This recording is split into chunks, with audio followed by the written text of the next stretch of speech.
Hey there, and welcome to the IT Guy Show. This is another live coding episode. Today, we've got a very straightforward, very simple objective.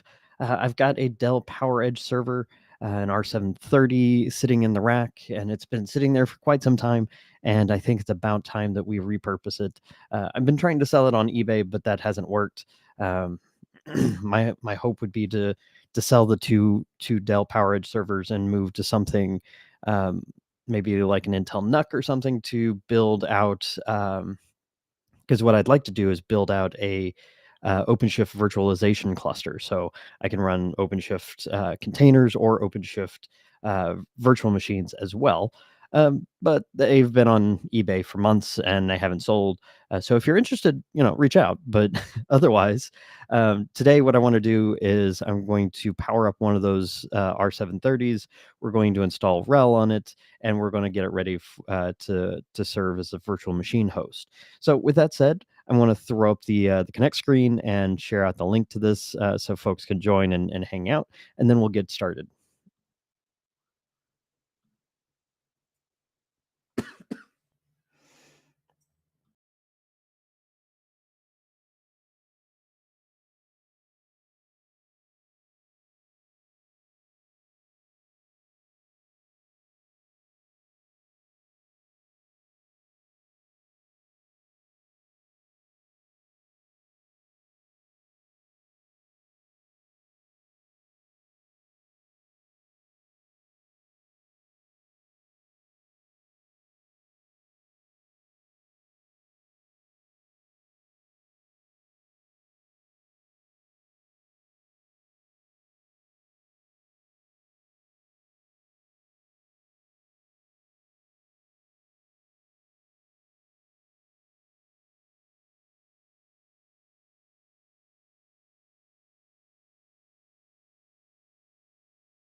All right. So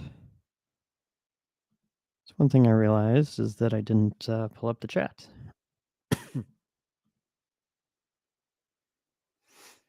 There we go. That should do it. All right. Let's jump in. Okay. So this is the iDRAC console. So basically, my Dell server is powered off, with the exception of the iDRAC card. Um, at some point, if I can move over from, say, these Dells to a pile of NUCs, I was going to use PyKVM to get the same functionality. But as you can see, it's powered down. Now, what we could do, we could be boring and we could go grab the ISO and then do an ISO install. But I mean, on the one hand, I was a technical marketing manager for RHEL for a couple of years, several years, and one of my projects was Image Builder. So of course, I'm going to go back to Old Faithful here, and we'll build an ISO using Image Builder. It'll be a little bit more fun, but not just because of my familiarity with the tool, but it's it's great, and it's only getting better.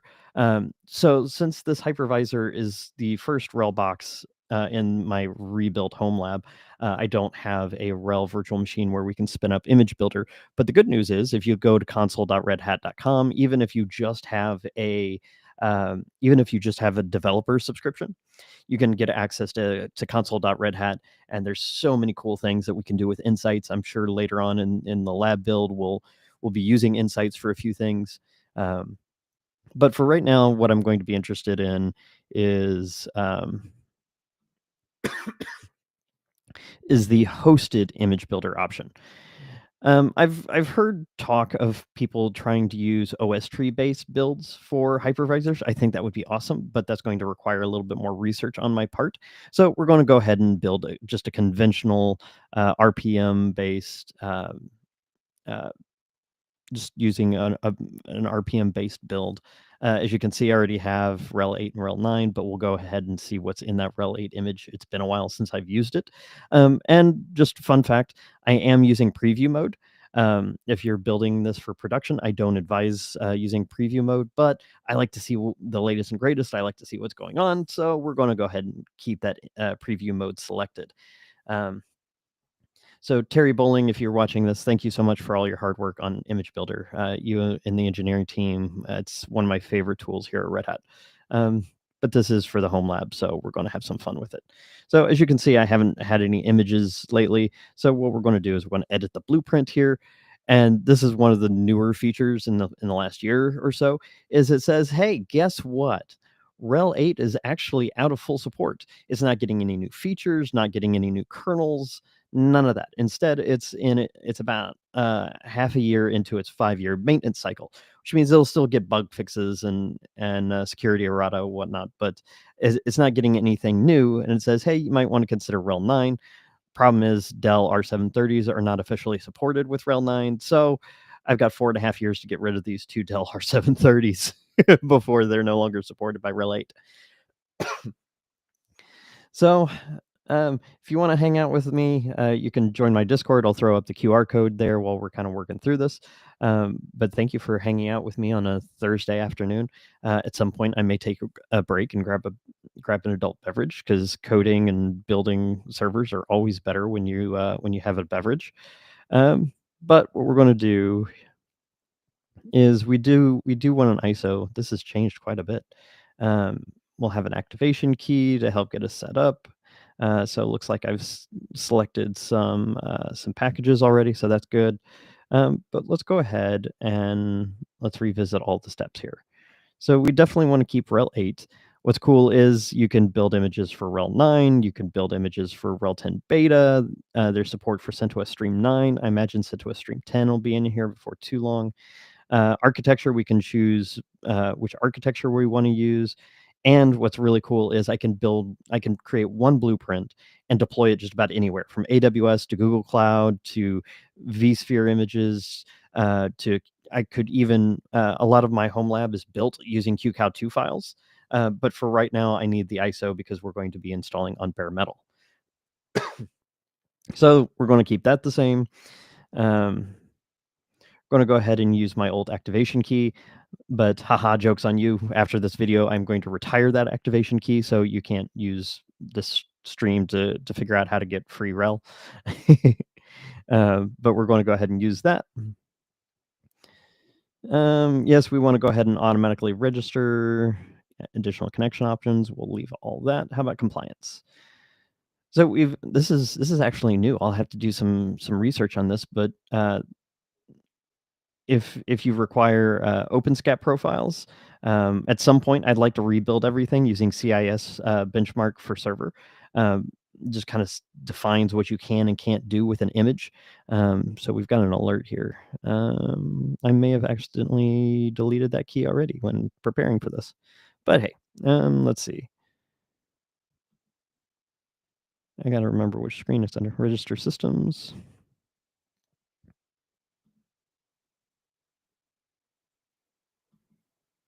Oh, that's why I don't have that. I did go ahead and delete it.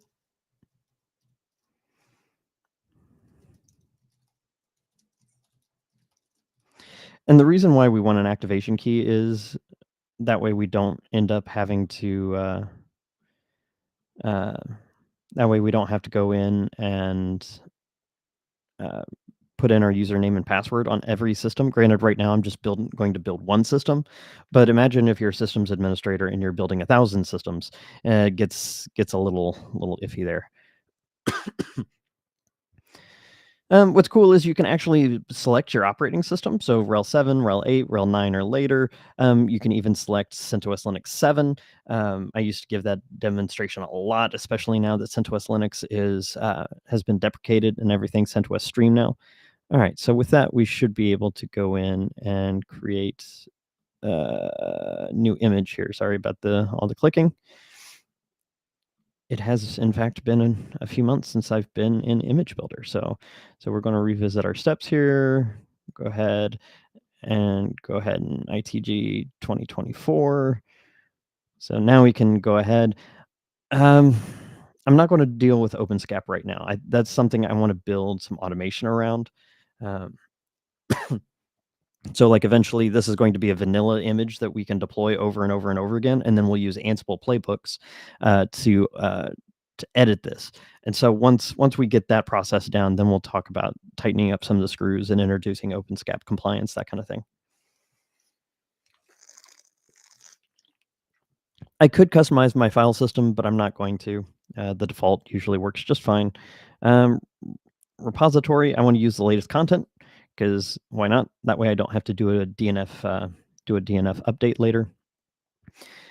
Custom repositories. This is really cool. This is also new within the last year or so. I could add in EPEL, or I could add in some company custom repositories into the image itself. But we're not going to do any of that. So let's see what all.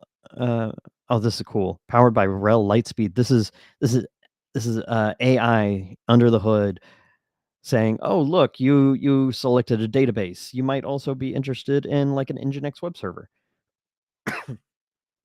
See a couple of folks hanging around and appreciate you joining me. So I do have a Discord, but I'll also share my Matrix channel. Eventually, those will be bridged when one of the other projects is done. Let's see what I've selected here. Bash completion, always a good idea. Cockpits and some of the packages that go along with it. I don't see.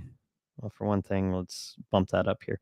I don't have the virtual machine package, so we'll add that here in a second.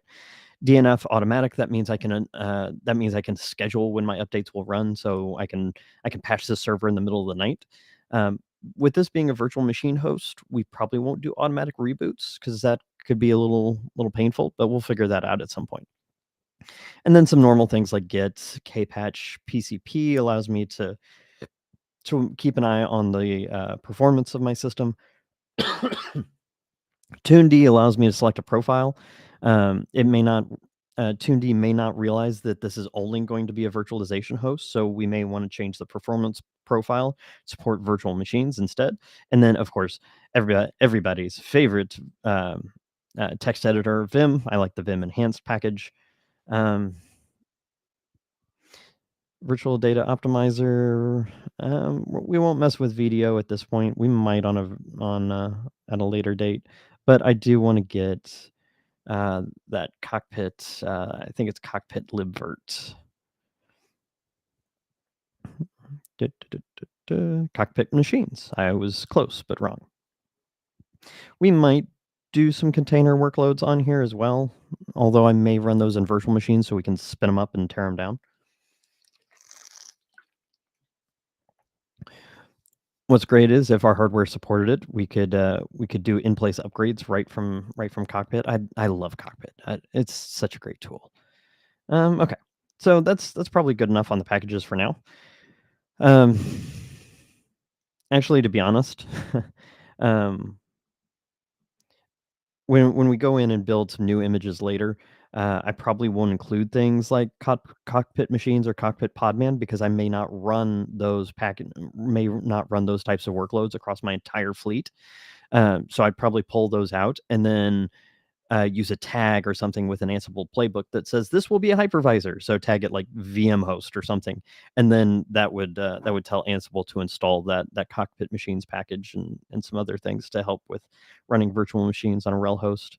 Um, First boot configuration. I wish I would have done some research on that. That's cool. May kind of a looks like a drop-in replacement for Kickstart. That's pretty awesome. So we'll go ahead and keep the name the same because hey, um, it's RHEL 8 latest. What do you want from me? So that'll actually install RHEL 8.10. So now we've kind of gone through everything. Let's save changes to Blueprint and oh, it's not going to let me build images. Okay, so let's do that and then let's build latest.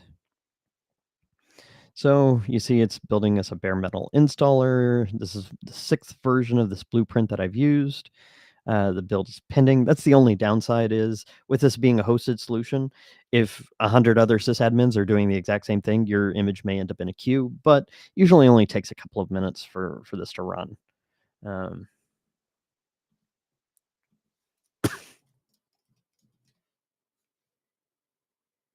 so I am streaming live on Twitch and YouTube. At some point, it looks like I'll be able to set up some PeerTube streaming as well. So I'm looking forward to that.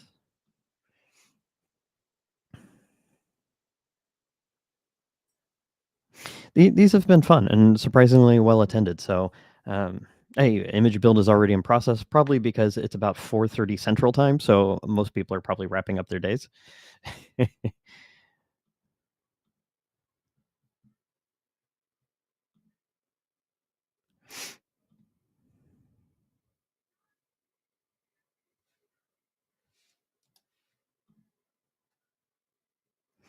So my day job has shifted a little bit, and I don't get to do this kind of stuff nearly as much anymore. Um, so my job right now is working with Red Hat partners in the cloud space. So I'm doing a lot of digging, a lot of research around that. Um, so I don't get a lot of hands-on keyboard time. So being a content creator and a technologist, why not put the two together? I'm working in my home lab. I'm trying some stuff out. Let's hang out on a Thursday afternoon. Why not? So that build is in progress. It only takes a couple of minutes once it gets started. What it's doing is taking all those packages that we've requested, plus all the minimal packages that are required to run the operating system, and dumping it into a handy little ISO. At some point, what I want to do is have a utility server that runs that just spins up once every 2 or 4 weeks and rebuilds all these images and then dumps it on a file share so that I can just as needed call up new servers and maybe even have like an Ansible playbook or something for that. I've got some cool ideas for this. But I didn't expect to still have that Dell PowerEdge, so we're using what we got.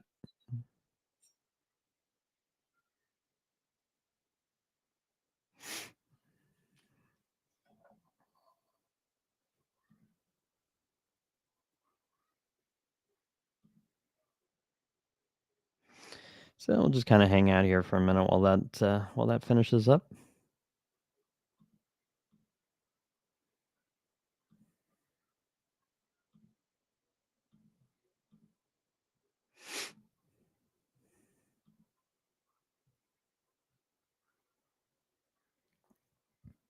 This is the only downside to doing a live adminning session is you got to kind of stall there for a minute. If you're interested, I'm on Matrix. I'm on Blue Sky. I'm on Mastodon. I'm all over the place. In fact, I also have a Patreon account. At some point, I would like to start promoting the show and making a little bit of money. I've got some ideas like getting in Elgato. Uh, Goodness. Basically, it's a macro controller. You just push a button and it could change scenes for me. Um, Buying new hardware to play with, like I'd like to get a Raspberry Pi to use for Pi KVM. So if you just got a pile of money you're not sure what to do with, you could always sign up for Patreon. Um, Maybe we'll set up like a Mumble server or something, and if you're a patron, you could jump on the Mumble server and hang out with me during coding sessions or something. I don't know. I hate raising money, and I would much prefer to just win the lottery and then work on Fedora projects for fun. Yes, I'm that crazy person that would hang out with Fedora full time if I didn't need to make money. What's nice is once this is done, we'll be able to just download it straight from here, and we'll be able to upload it into our iDRAC console before we power it up. So in fact, let me remember where that is. I think it's under Virtual Console. Nope, that's just the. Oh, pop-ups are being blocked, and this isn't sharing. So give me a second here and show you what I'm looking at. Yeah, there it is. Connect Virtual Media. Okay. Okay, so I'll be able to share that window out once we're ready. How about that? Look at me being prepared.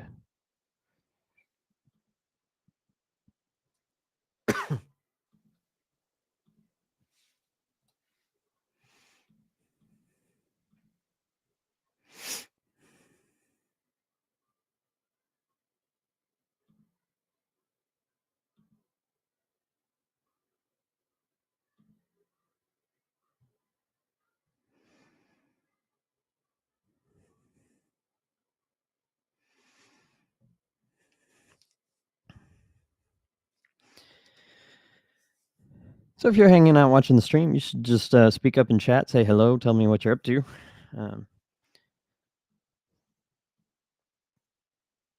Yeah, so it's been too long since I've done anything with my RHEL 9 build either. In fact, I haven't even installed RHEL 9.5. 9.4 was the last version I used.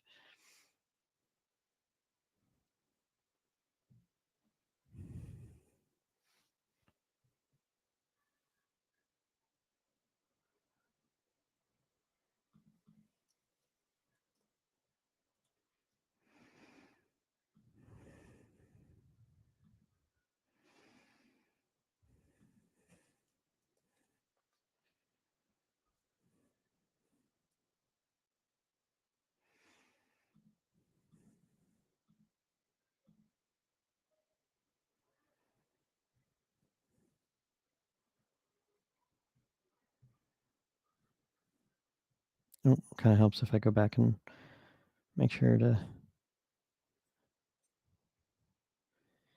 That's the only downside is it doesn't give you like a estimated time waiting or percent complete.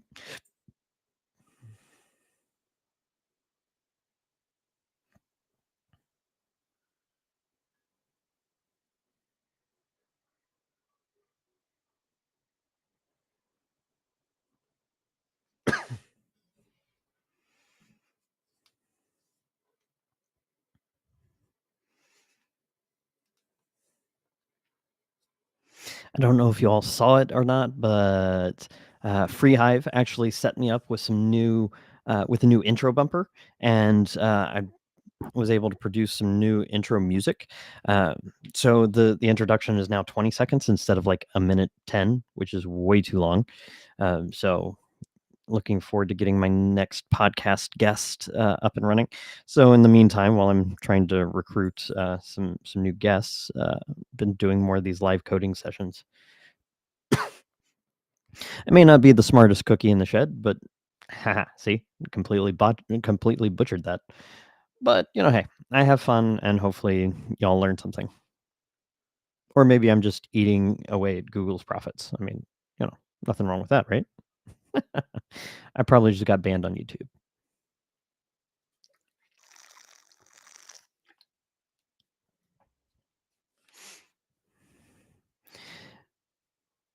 I don't know. My new role has a lot of has a lot of potential.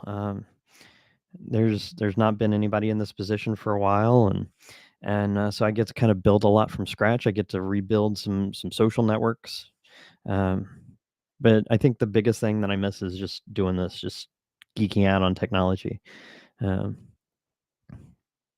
so you know, pluses and minuses, pluses and minuses.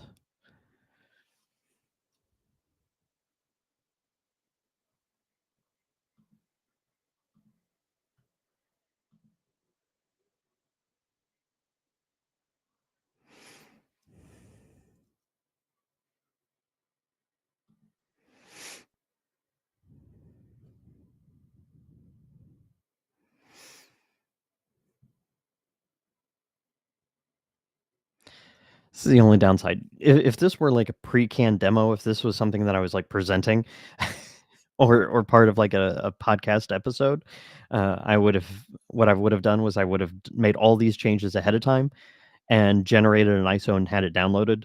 And then, like a good demo follows a good cooking show.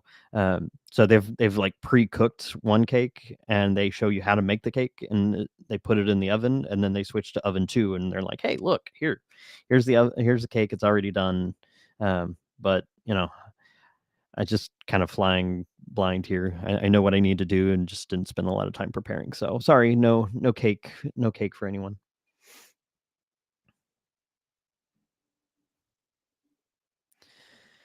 But if you just stumbled onto my stream, I'm Eric, the IT guy Hendricks. I've been at Red Hat for a little over 5 years. I was a systems administrator for over a decade before that, predominantly on Linux. I've been the host of the Sudo Show, one of the founders, in fact. I've been the host of the Fedora podcast for some time. In fact, I thought I had, yeah, there we go.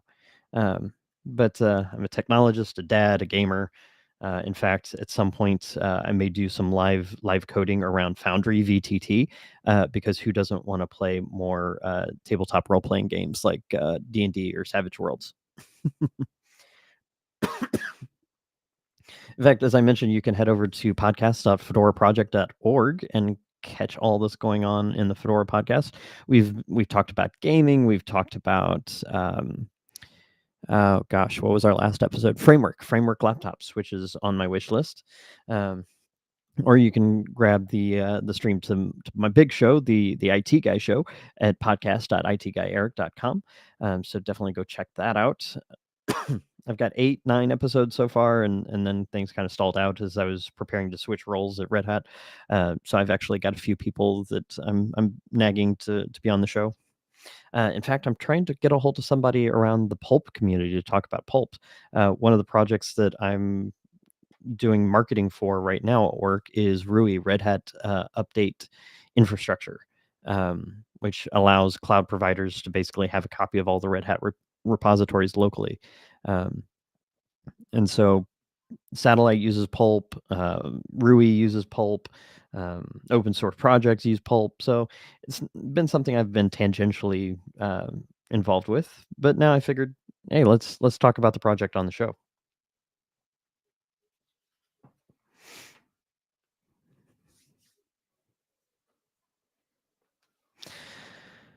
Of course, Image Builder is going to prove me wrong. I said it only takes a couple of minutes, but looks like our build's still in progress.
So, you know what? I'm gonna step away for a minute here while that runs.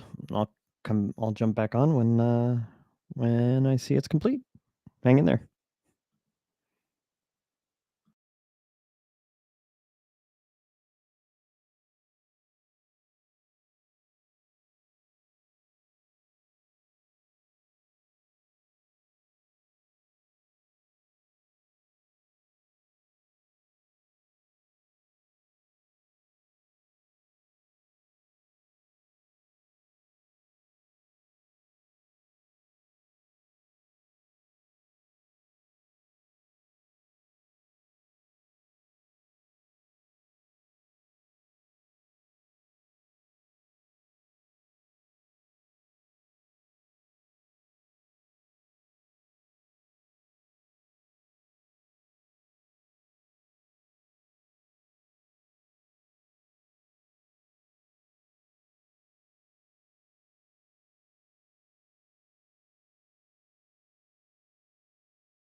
Good grief, this is taking forever.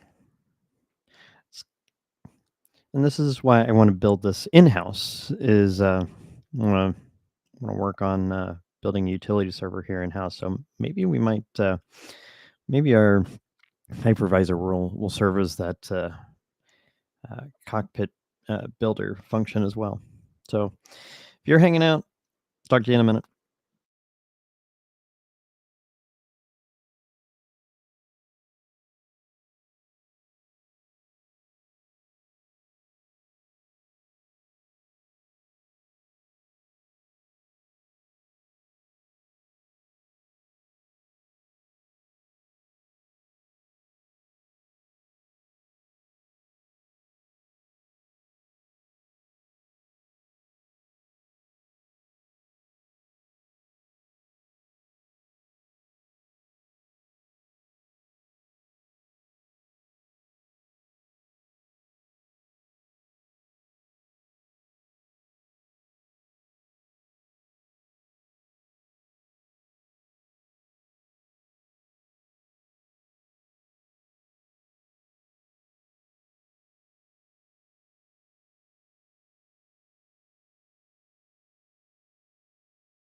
And it is still rolling.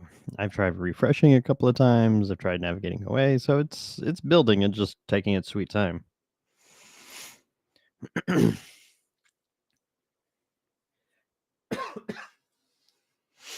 when having a large audience um, helps out because could be answering questions in chat.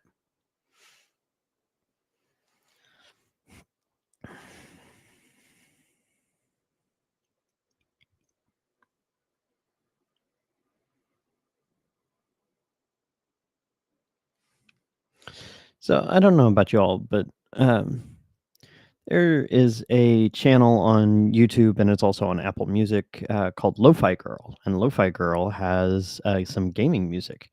There's like some techno-ish type music, and it's really nice because it's low key. And my favorite part is there's no lyrics. So what that means is that um, that I can work and have some background noise. In fact, since Since it's just me on the stream, listening now. Just kind of drowns out the back, kind of drowns out the noise in the background and gives me something to listen to, and you know, kind of gives you something to bob your head to.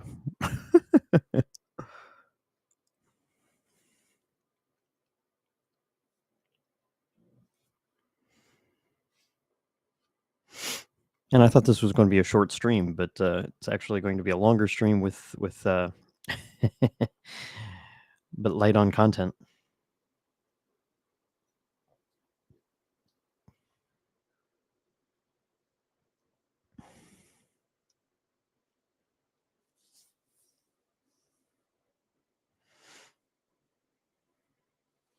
I have high hopes for this home lab. I'm hoping to put in some home automation. We've moved my WordPress site home and saved me almost $100. But then all this licensing stuff came up with WordPress and the WordPress company. So I might move over to something like Hugo.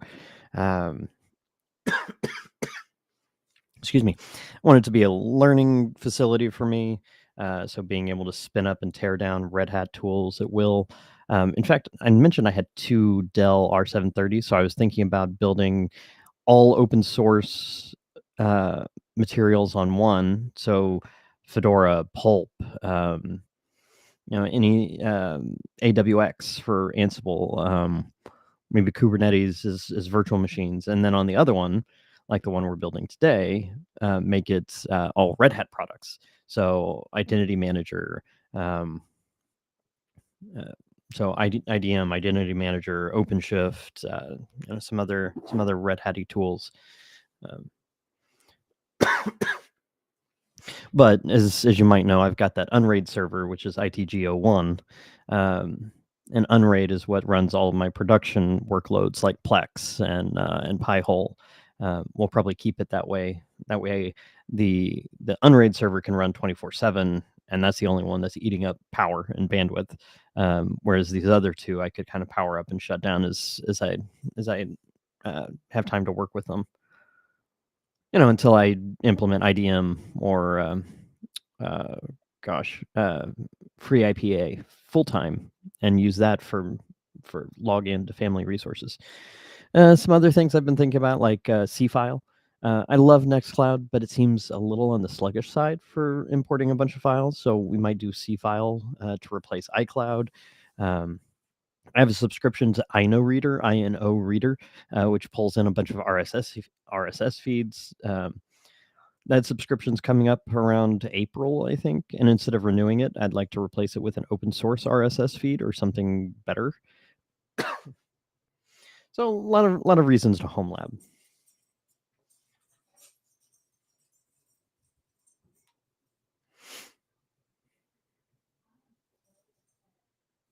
My goodness, this is taking forever and a half. It really is a great tool, though, and the fact that it's hosted on Red Hat tools is amazing. It just must be under heavy load right now because it usually doesn't take quite this long, which is why I'm vamping. 45 minutes into a stream where all we've done is built an image. OS tree is something I'd like to dive into.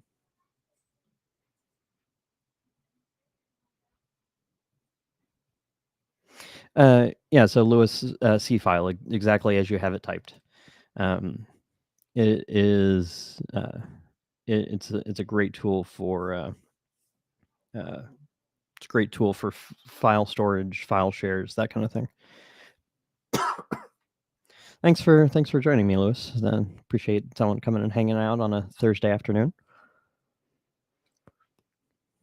Spent a lot of the day looking at product documentation and whatnot, so getting hands-on felt like the right way to kind of end the day. Might have to get an adult beverage here, especially if this takes much longer.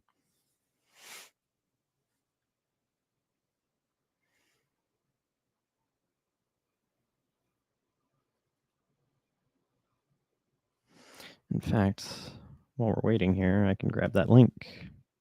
There it is, cfile.com. In fact, I will put that in the show notes too.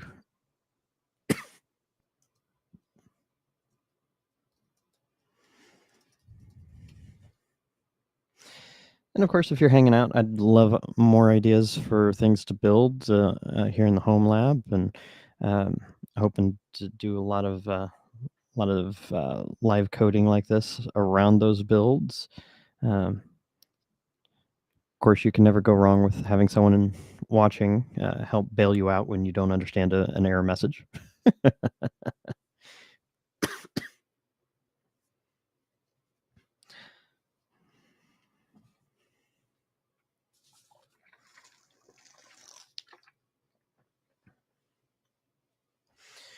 So I thought about doing Fedora as a server.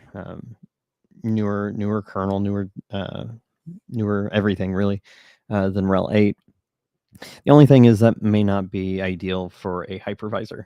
That's why I went with RHEL 8. It's also in maintenance mode, and of course the Dell R730s are a little bit older, so um, they're pretty much emphatically not supported for RHEL 9, which is kind of a bummer because RHEL 9 is much slimmer, much quicker than RHEL 8. And has a few more years on it before it goes maintenance mode. But RHEL 8, 4.5 more years. I'm hoping to be done with these R730s well before then.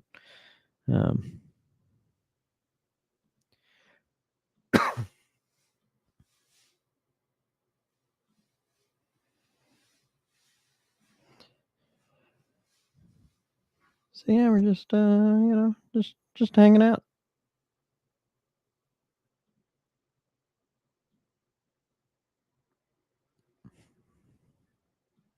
I would hate to have to end the stream because as soon as I end the stream, that's when it'll be done. Howdy to everybody that's joining in. We're currently waiting on Image Builder on Insights to finish doing its thing so we can actually have an ISO. Feel free to jump into chat. Love to hear from you, hear what you're working on, any projects I should consider here at home. I'd also considered virtualizing a Windows box and downloading a lot of my Steam games, and then using Steam Sync to keep my laptop up to date. That way, it could download straight from the router to the virtual machine, and then sync across Wi-Fi or whatnot to my laptop.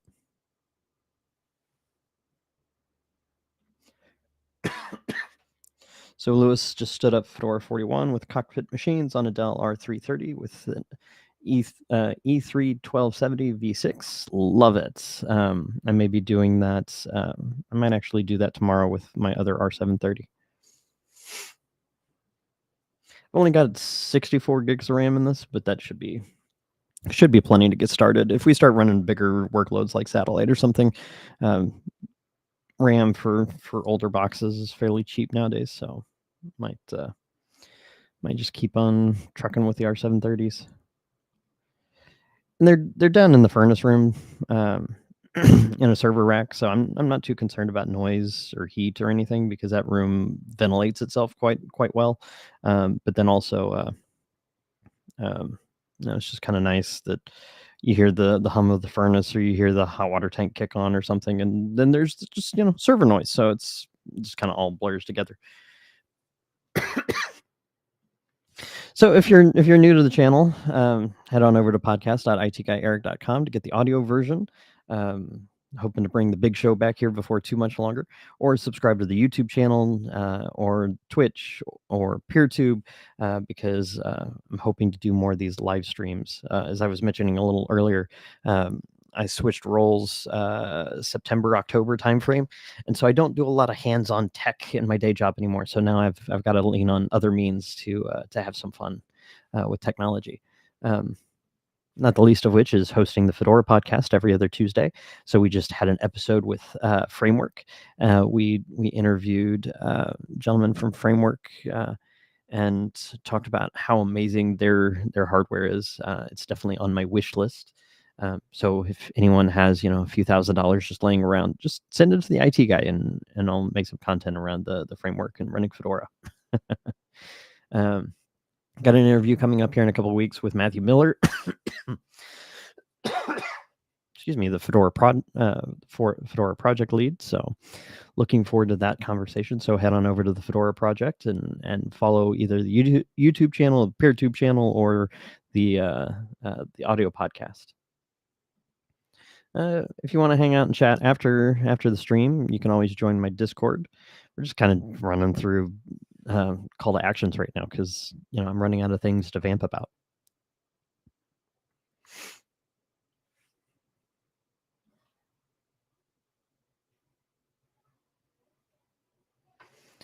Yeah, 16 gigs for Hypervisor, be all right. But once you start getting multiple virtual machines going, that 16 gigs seems to disappear pretty quick. But yeah, got a pretty good deal on, I think, eBay for 64 gigs of RAM. So until I start running things like Kubernetes, virtualized Kubernetes clusters or satellite or something like that, then it should be plenty. I don't know. You're running ZFS. Oh my goodness! And I hear the license police out there right now.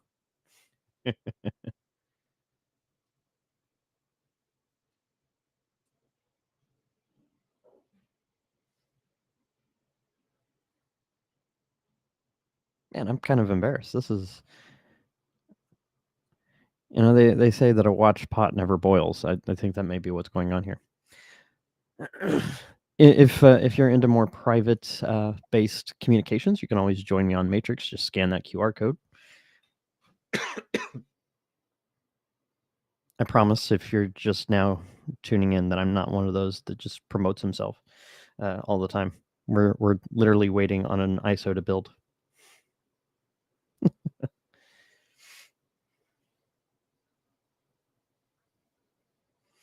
Speaking of INO Reader, it looks like OpenAI launches Operator, an AI agent that can operate your computer. That's not terrifying at all. And then Ars Technica posted an article that says all federal agencies ordered to terminate remote work, ideally within 30 days. Now, here's something we can talk about for a minute. Obviously, I work from home. I have for years, long before the pandemic, and my lifestyle now depends on my ability to work from home. And so many people that started working from home during and after the pandemic have come to rely on that. My ability to I get up in the morning, I take my daughter to school, I come home, I work, I go pick up my daughter from school. During meetings, I can go for a walk around the neighborhood. During meetings, um, I can get up and pace outside my office, or in between calls, I can get up, move around, and I frequently am doing laundry or running the dishwasher. Today was dishes today. Tomorrow will be laundry. So yay. We're a bit behind on laundry, but it's just all these companies and all these government organizations are taking a step backwards, I think. Now, there are some people that cannot work from home because they just play video games all day. That was me the first couple of months because I was like, this is so cool. And then, performance conversations. Not at Red Hat. This was long pre-pandemic. There was a few weeks of my life where I think I did nothing but run server updates and played Halo 3. So that tells you how long ago that was. But there's certain people that cannot. They slack off all day. But there's most people, I would say most people who are engaged with their job prefer to work from home. There's just so many advantages. I feel like I should pull that out as like a snippet. This is Eric's random rant on remote work and why it shouldn't be canceled.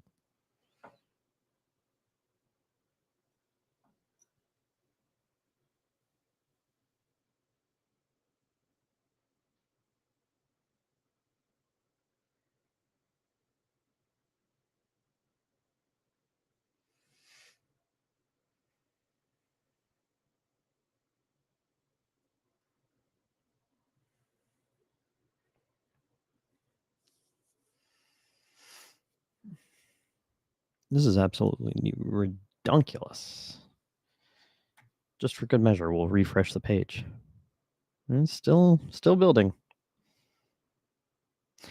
Well, I'm sorry to those of you that tuned in. This is rather boring.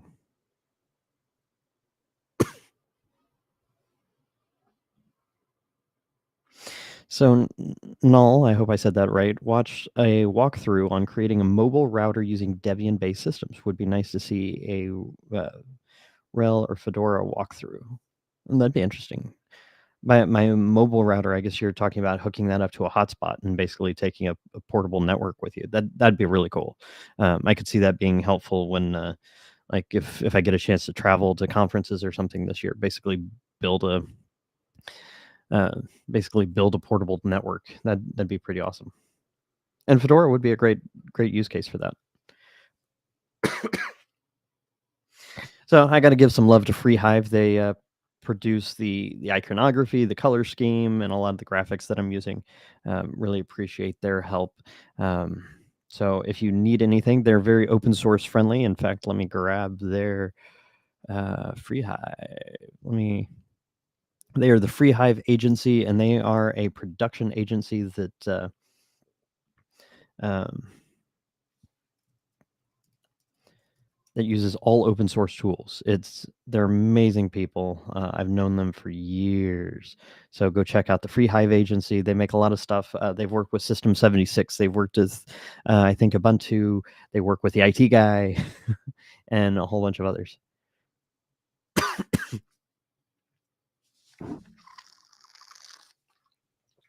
So Chris or Ryan, if you happen to watch this, there you go.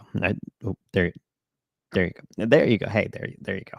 I showed you some love. But definitely go check them out for all your creative design needs. They did an awesome job with mine.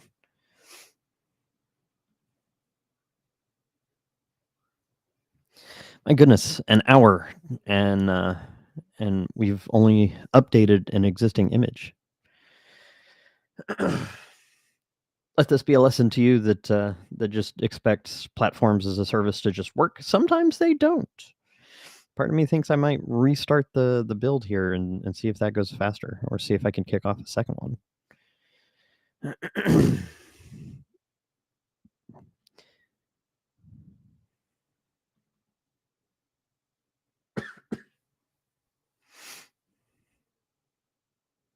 Of course, if I said I wanted to end the stream, the minute I click end stream, that's when it would be complete. What's really cool with Image Builder is now you can import blueprints. So what I'm thinking is eventually, like vendors that work with Red Hat would be able to build out images, blueprints that have their software pre-configured, ready to install. All of the required packages and libraries, and you just basically take this blueprint file, import it into your image builder, and then bam, here's your Oracle database, or here's your WordPress site. All you got to do is import your data.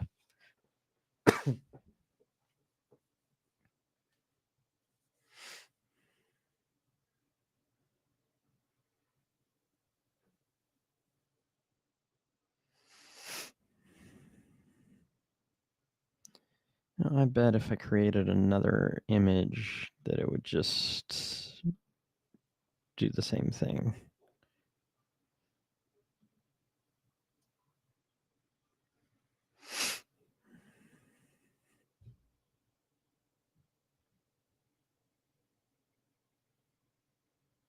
Watch that one run through in about 2 minutes and be ready.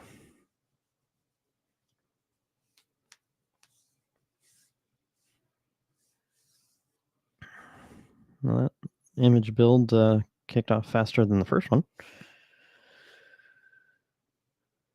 All right, let's take some bets. Which one's going to finish first?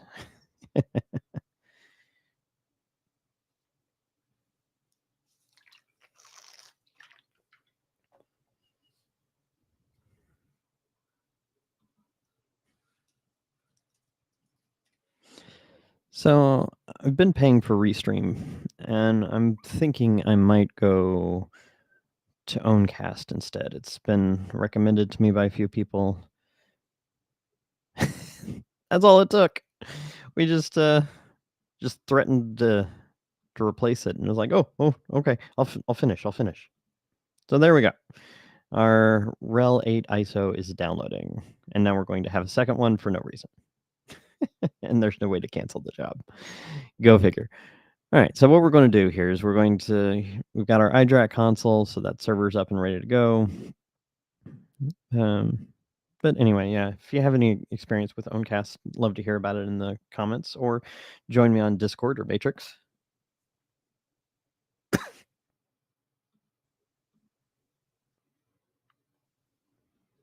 Of course, now it's going to take 10 minutes to download. Go figure. Oh, y'all can't see that.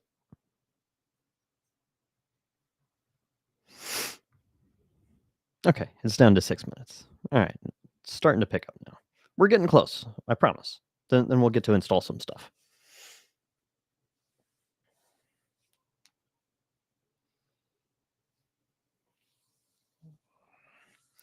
My goodness, OpenAI created an operator that will allow OpenAI that will allow ChatGPT to control your computer. That's just not terrifying in the least.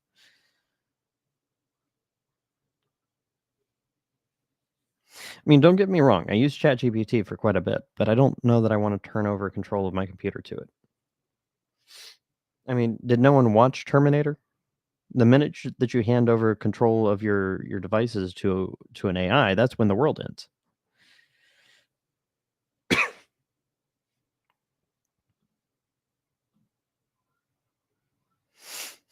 So it's downloaded about it's about 30% done.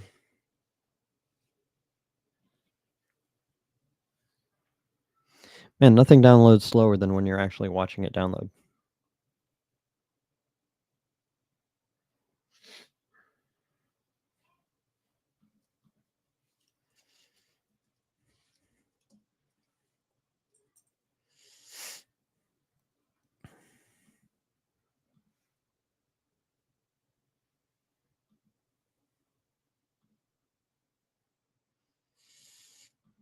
While we're waiting, I'll put the C file link that we were talking about into. Oh, I don't have show notes for this one because I was actually going to start with Fedora, but changed my mind. All right, 1.1 out of 2.9 gigs, about 4 minutes left. We're getting close.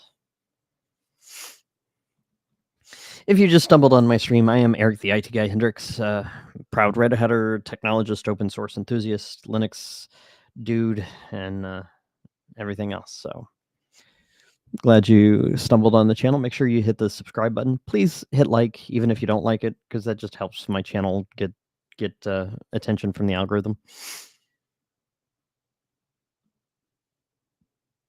I know it's dumb, but it works.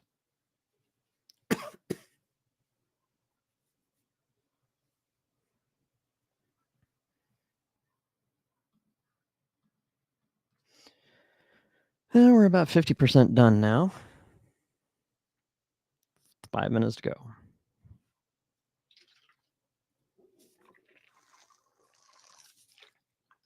This ISO download is brought to you by Circle. If you like drinking water, but you don't like that water taste, try Circle. They should hire me as a voice actor. They totally should.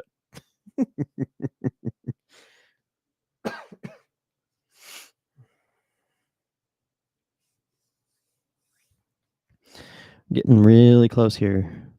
So, of course, I've got Jarvis. Jarvis is my virtual Fedora workstation. It runs on Unraid and is kind of acts as my gateway into my network when I'm not home.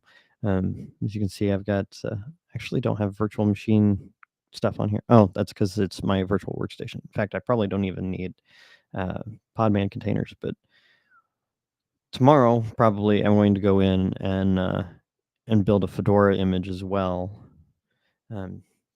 Just because I kind of want to have both options. Run different RHEL workloads, but also be able to run Fedora, probably CentOS Stream at some point as well. Like to have just a series of utility boxes that have image builder on them that spin up, update themselves, reboot, build out new images, and then shut back down. That way we can use like an Ansible playbook to just say, hey, I need a 4x2 virtual machine, 4 gigs of RAM, 2 CPUs. Just go out and spin it up, run my playbooks against it. and then I have a new virtual machine that I can play with and destroy and not feel bad about. Oh no, the Iron Sysadmin, Nate himself, is here.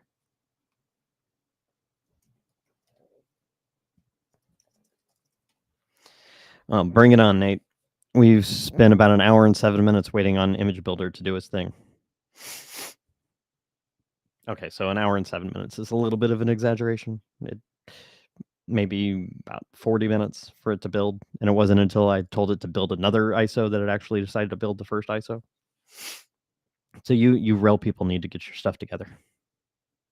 So we're at 2.2 out of 2.9 gigs, 2 minutes left. Why a shared window doesn't show the little download pop-up, I don't know. Just technology is weird.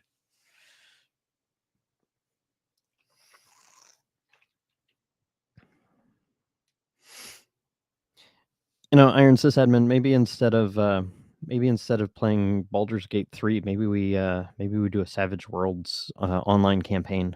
I've been itching to give Foundry VTT a live go, and I've been buying every so often. I've been buying a one of the modules off of Peg's website. 1 minute left. 2.5 out of 2.9 gigs. We can probably blame Google Fiber for that. Goodness.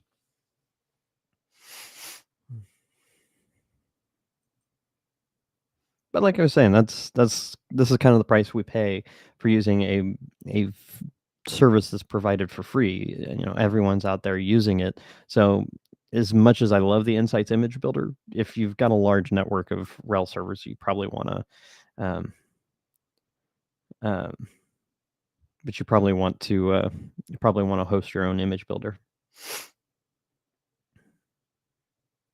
Oh, Iron Sysadmin is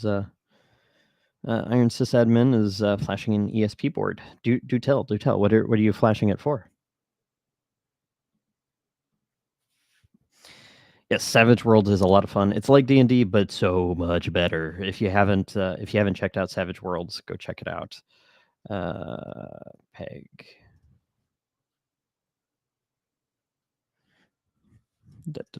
Where is your Pinnacle Entertainment Group? There it is. So cool. I love Savage Worlds.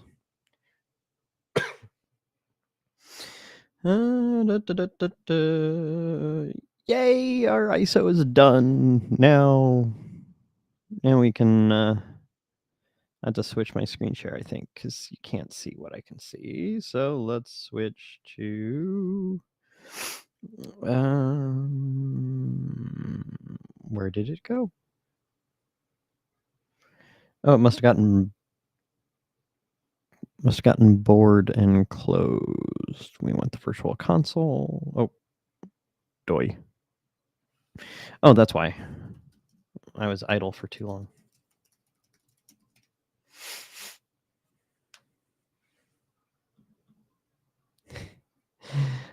So Iron Sysadmin jumped on YouTube to go refresh his memory from the last board that he'd flashed, made a video out of it, and now uses his own video content as documentation. Can't say that I haven't done the same. Nope, that's not what I want. Let's go to the overview. Oh, thanks for stopping by, Nate. I always appreciate a good heckler. Okay, so now I should be able to switch my screen share. Yes, there we go.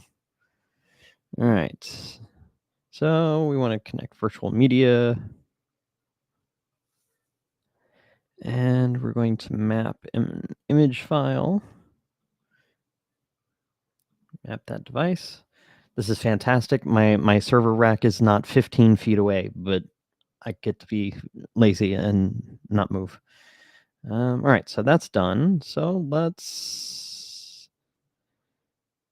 Oh, I can't power you on from the screen, but I can power you on from over here. Yes, I would like to continue.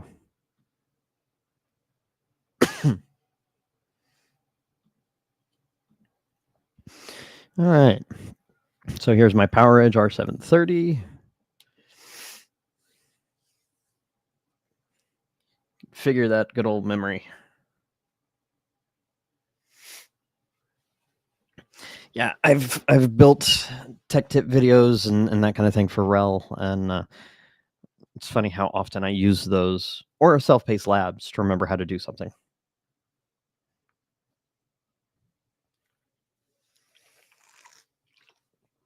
All right, go ahead and change picture in picture here because now we'll actually have some cool stuff to do. Hour and 12 minutes later, we finally booting up our server. You know, I like having iDRAC. I don't think it was worth the premium that I paid. If I could get a NUC cluster, you know, an Intel NUC cluster going for an OpenShift cluster, I think I'd go with PyKVM for it. But you know, that's just me. I didn't turn on my desk lights. Ta-da! See, I have underlights on my desk. See, that just makes the stream so much better.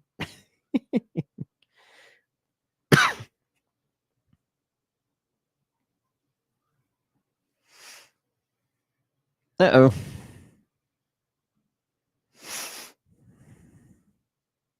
Oh, okay, gotcha. Whew, that scared me. All right, let's hit F1 to continue.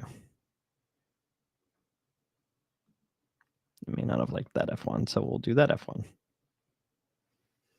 That's right, because I just swapped this one up to 64 gigs.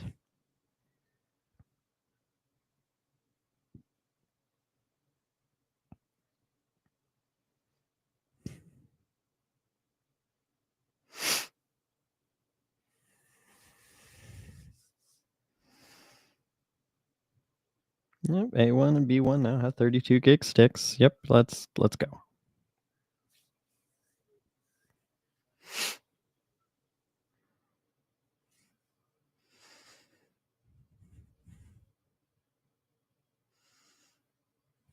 Oh, no, not Fedora.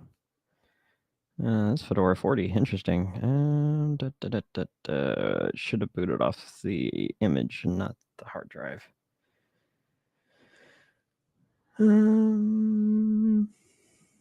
let's go ahead and delete that bad boy, and then it didn't dawn on me to I'll have to hit F11 or something.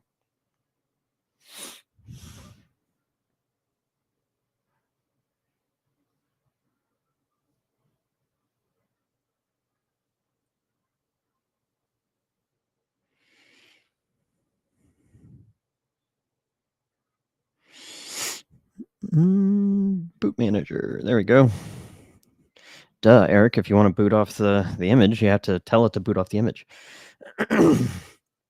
So for under $1,000, Iron Sysadmin built an AMD box with a desktop board, all solid state, super quiet. Stores VMs on its Synology, which of course has spinning disks, but are still quieter than a PowerEdge. Yeah, I agree. My server before this was custom built. It had a server chassis to it, but it's all desktop parts, all AMD, super fast, super quiet. I should have kept it, but I thought buying used enterprise gear would be better. It hasn't been. All right, so RAID controller integrated NIC, virtual floppy, virtual. Okay, if I remember correctly, we want the virtual optical drive because we've mounted an ISO virtually.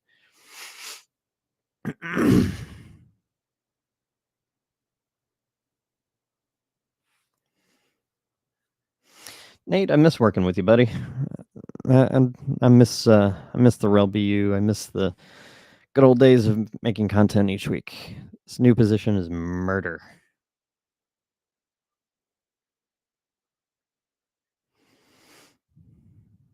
All right, booting from virtual optical drive. All this to install RHEL 8 as a hypervisor. You don't need to test it. We'll just install it. If this were production, I'd probably, if this were production for work, for like an enterprise, I'd probably test the media. But it's for a home lab, and it's for a secondary server anyway. Now, Nate, are you sure you don't want to buy a couple of Dell PowerEdge servers? Love to offload these. I can attest that they work great with Linux.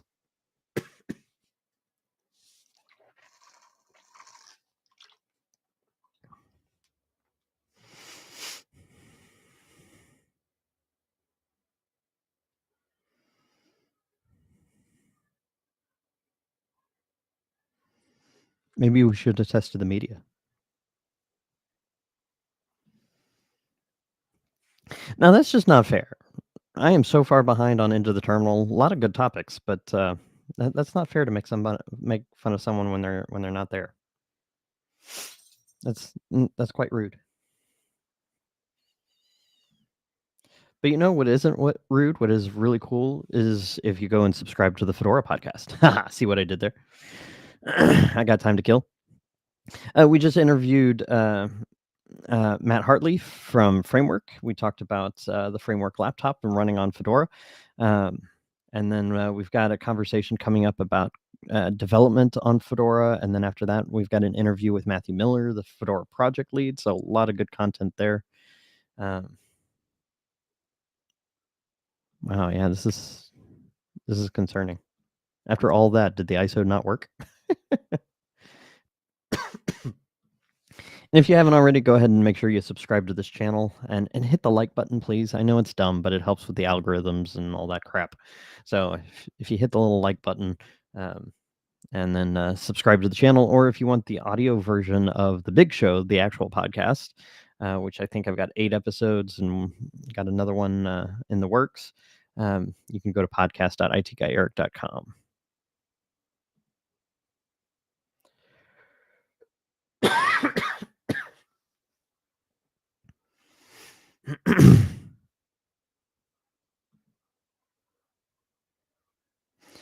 Part of me thinks maybe we should reboot the server.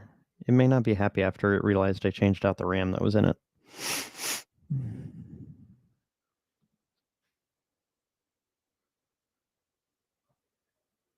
Because that should have been loading something by now. So let's virtual media. It's still connected. Okay. Let's do a Control-Alt-Delete and reboot the server just in case.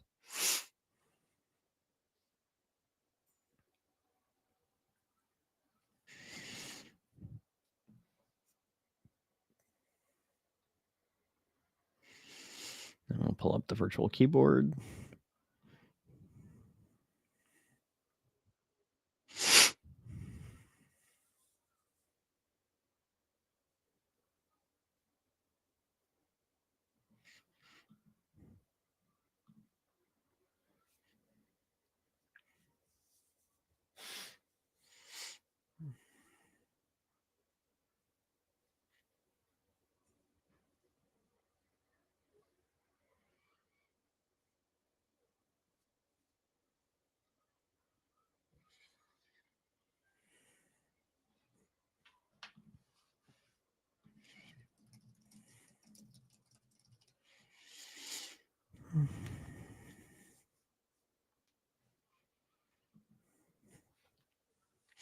Enumerating boot options.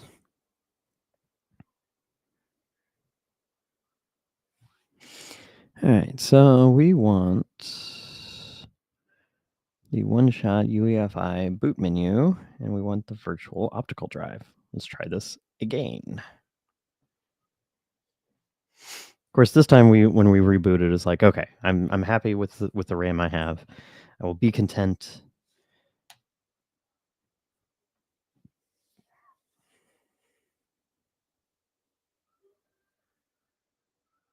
Pretty sure I had RHEL 8 on these at one point. Sadly, RHEL 9 flat out says it does not support R730s, so we're going to have to go with RHEL 8.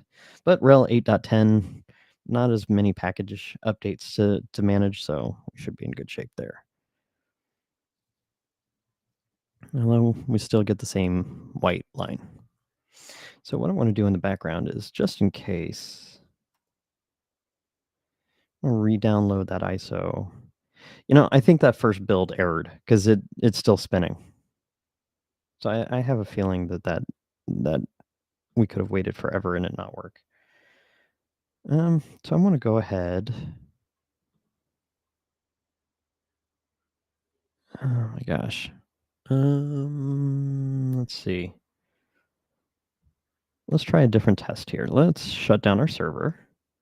That's what most of live streaming is learning how to troubleshoot on air and not panic. So I'm going to power off the server. And then I'm going to replace the screen share here so you all can see what I'm doing. I do have a tendency to forget that. So what we're going to do here, is actually exactly what Mr. Nate just suggested here. What we're going to do is we're going to unmap. Of course, I just switch. Of course, I switched away from it. Sorry, folks. There we go. So I'm going to unmount that ISO. And I'm going to instead... I don't have that ISO on my local machine, but I do have it on... And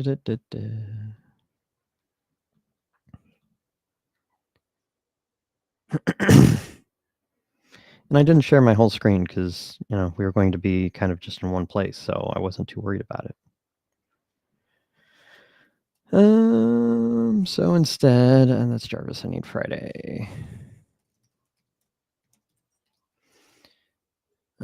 So we're going to, from ITG1, under mount user ISOs. Actually, let's grab the exact path here. So we're going to pull up unraid. We're going to go to mount user ISOs. So we're going to grab that path.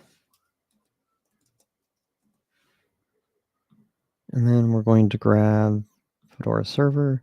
One of the other things I'm going to do is turn this into an NFS file share so I can just copy any ISOs I download.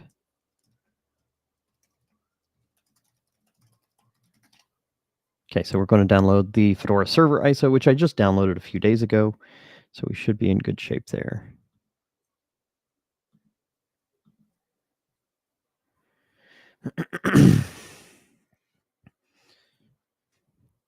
Then while we're doing that, I'm going to dispose of the image builder ISO.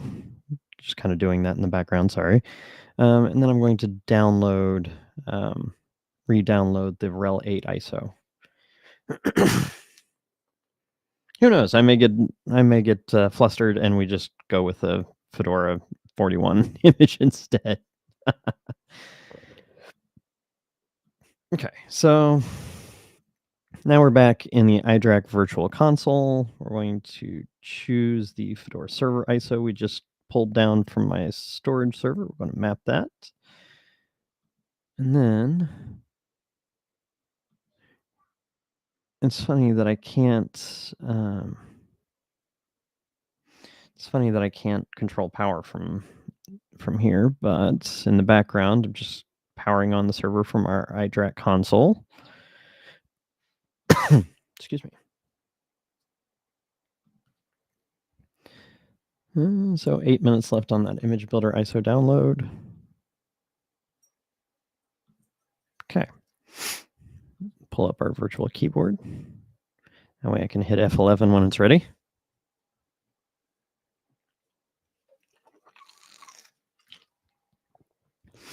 Hopefully, if there's any sysadmins out there watching that question their own sanity, even professionals have stupid issues like this.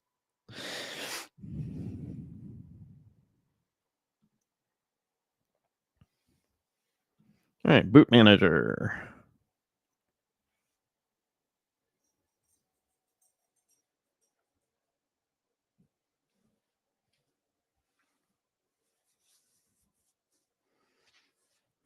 Can get rid of the virtual keyboard here.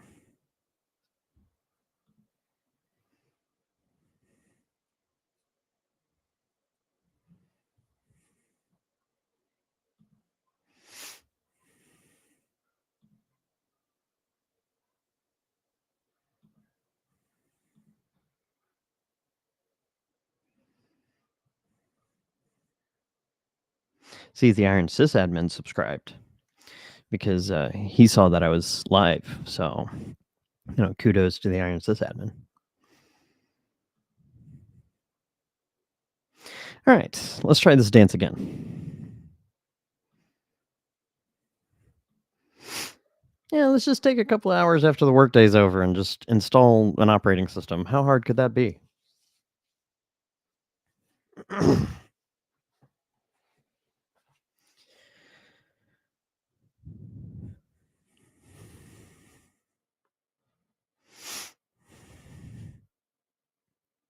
Should make a show together, Nate. We should be the Iron IT guys.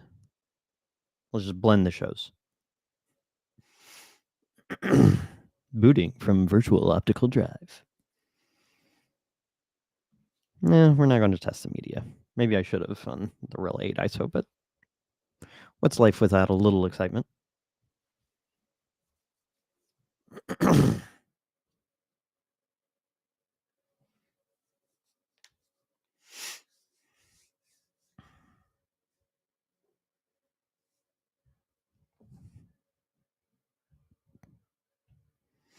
Well, then, that's interesting.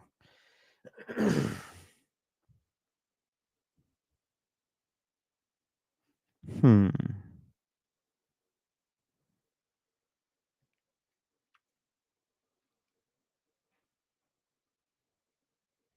Ooh, building another hex lamp. I really envy yours. Although you don't have a dragon and eye right above your background, so I mean hex lamp, dragon, you pick. All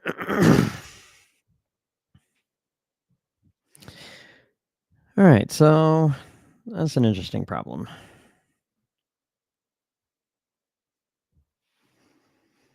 This is the second ISO we've tried and gotten the same result, so it must be on the server side.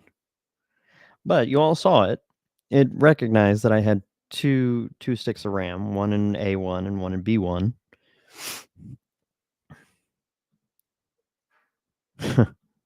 Yes, let's virtual chat.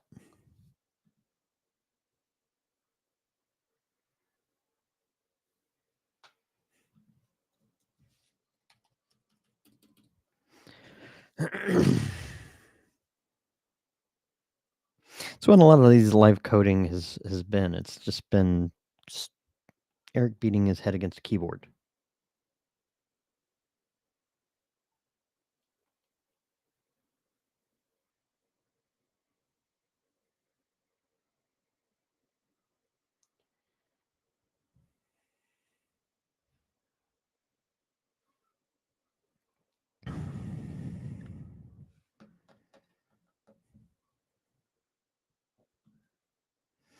So we've got less than 2 minutes left on the RHEL 8 ISO. Iron sysadmin brings up a good point. Could be taking time to just transfer the ISO. I think not, just because we got the splash screen and gave us the option to boot from or test the ISO. But we'll give this one another minute.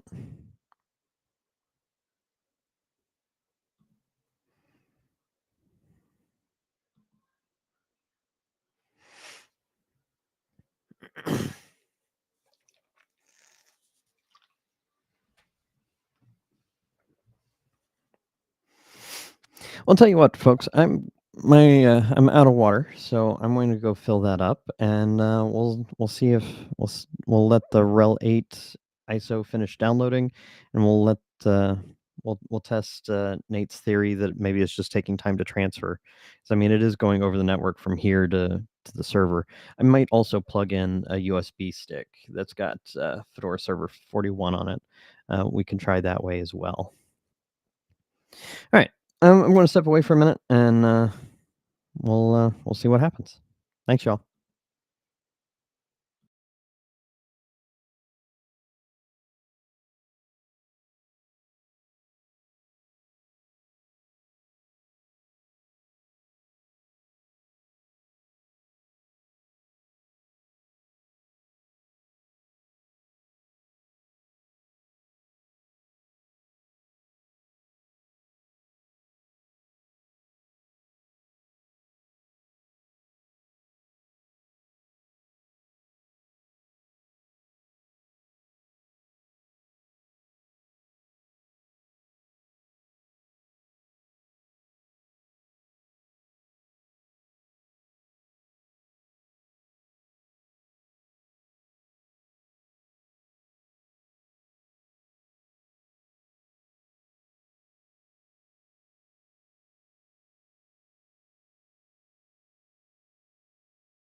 I know that's impossible to see, but it actually started the installer, so maybe Nate was right. Maybe it just maybe it was having to copy data over the network.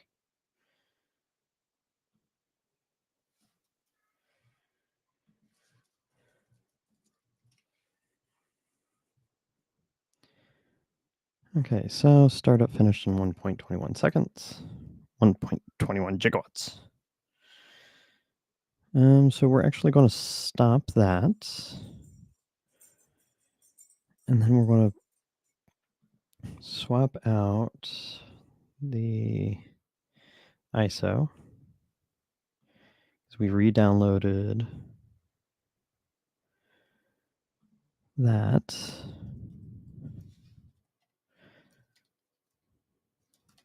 I'm going to quit. I don't think I can make that any bigger. Sorry, I know that's really hard to read.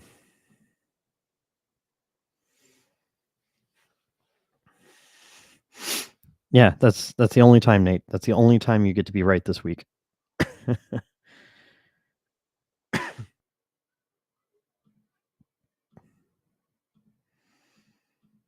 All right, so we're going to restart this again. This time we'll boot off the RHEL 8.10 ISO and we'll let it sit for a minute.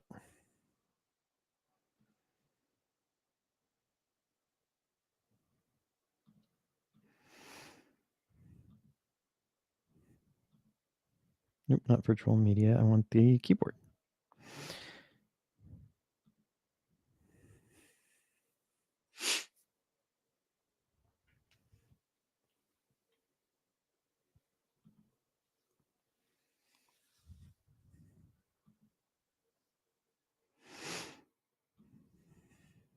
There we go, entering the boot manager again.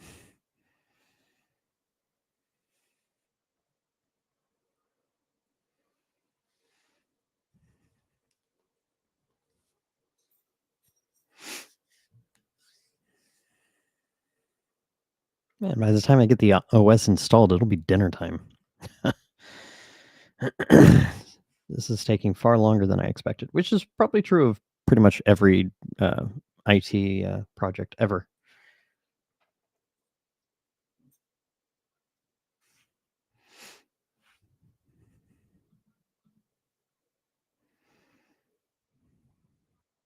As you can tell, I put in a USB drive as well, just in case. But looks like Nate may have been right. May have just been taking time to transfer data.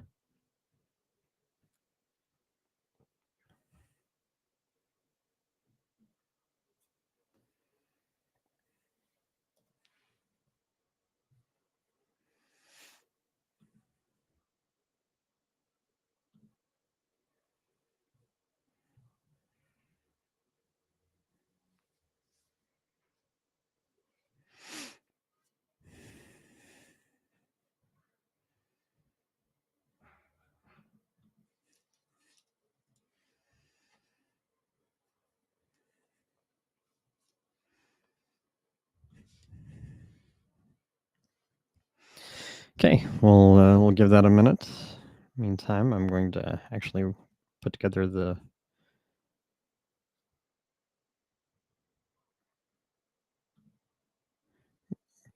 show notes for later.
You got 3 likes.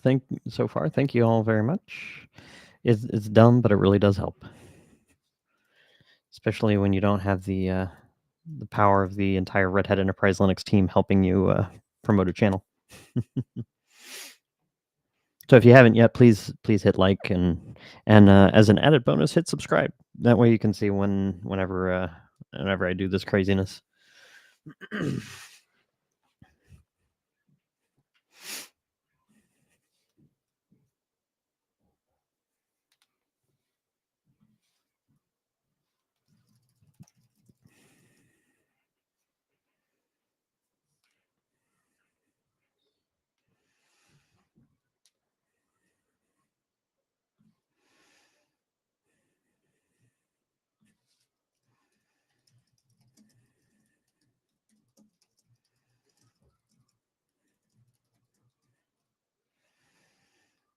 Hey, there's booting.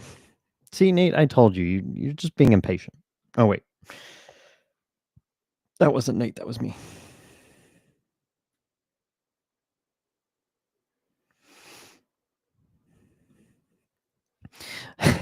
So I was speaking to a group of high schoolers the other day, and they were shocked when I told them that I have like 3 YouTube channels.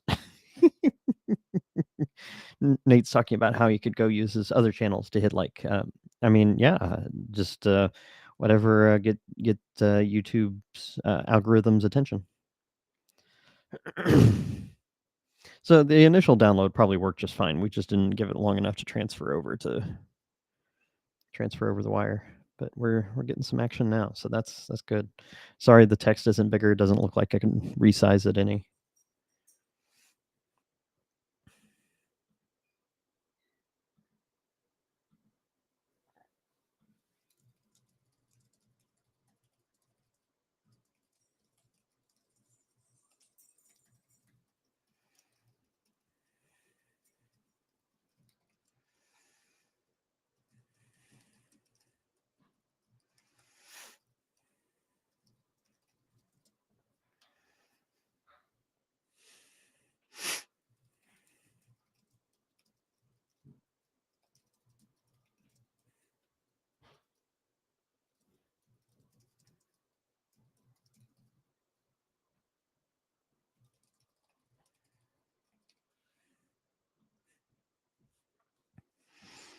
Yeah, so if everyone that watches could just go out and log in with all of your YouTube accounts and just hit like, that'd be great. We'll confuse everyone. We'll confuse the whole internet by making this live stream go viral.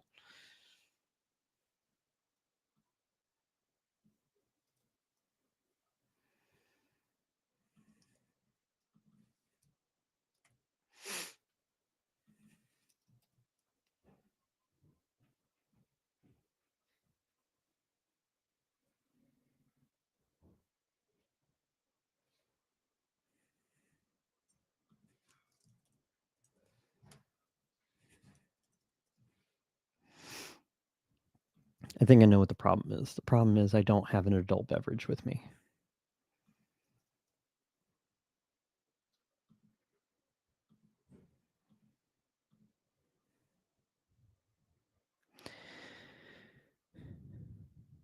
All right, so we're just kind of hanging out here, waiting for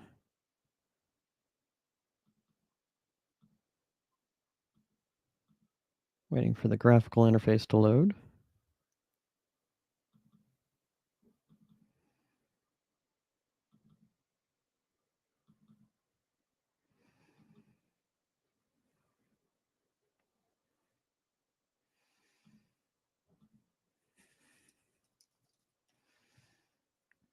There we go. All right, so Security policy, like I said, we'll do that another day.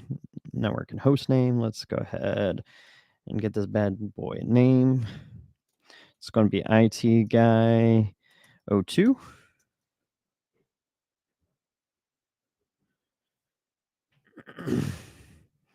And so I need to buy a new fiber router from Unify, but we do have ENO3, which is a 1 gig connection. I know, super sad. I have a 10 gig backbone and can't use it right now because I'm out of fiber connections. I don't really use KDump, so I'm going to go ahead and disable that. In RHEL 8 and beyond, the root account is disabled. We're going to go ahead and keep that, but I go ahead and create an Ansible account. That is going to be our user for running Ansible playbooks. And I was talking and typing, and it didn't work. There we go. So just because I'm paranoid, I manually specify UID and GID to be 1000 because that's going to be consistent across my entire footprint here. So we'll keep the root account disabled. We've got an administrator account, and then it's a little confused as to what to do for disks. So we've got 2 disks here, and we'll go ahead, since we're here, we'll customize it. Looks like there's some old partitions here. We'll delete all that. Again, just paranoid sysadmin. Let's delete all the things.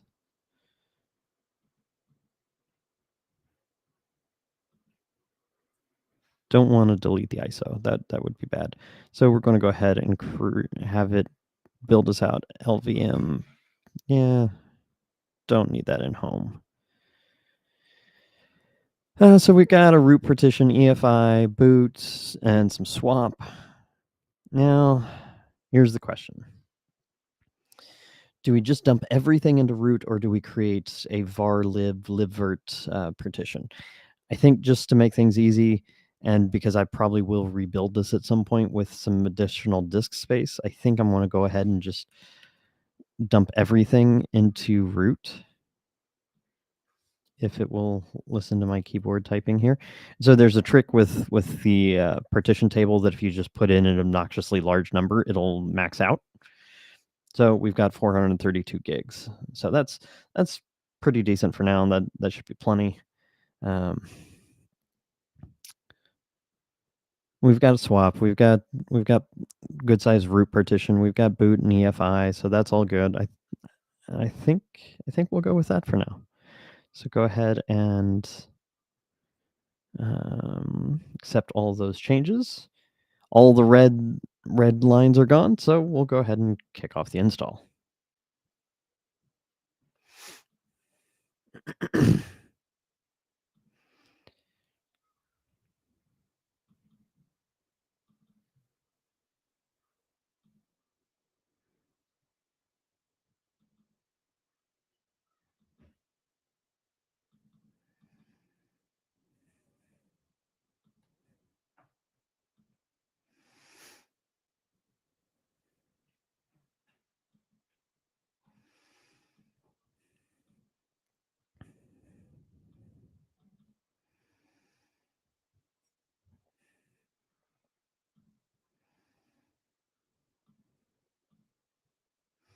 And hey, what do you know? I uploaded some show notes.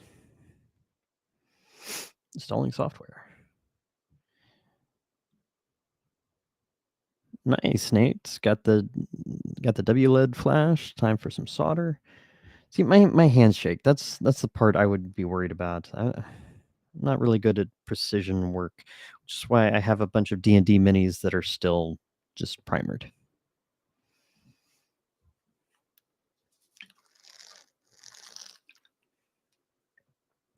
Mr. B and Alex Thomas, thank you for subscribing to the channel. Really appreciate that. Up to 114. It's a long way from what I had on the pseudo show, so appreciate all of you jumping on to subscribe and hanging out and chit chat. Got 7 folks hanging out on the stream right now, so that's awesome.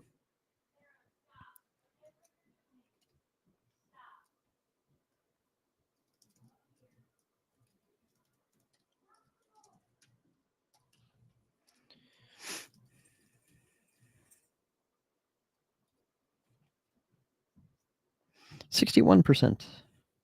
Of course, it's gonna take longer now that I'm not working on show notes on another screen. Because when you watch it, it slows down. I'm pretty certain that's how technology works.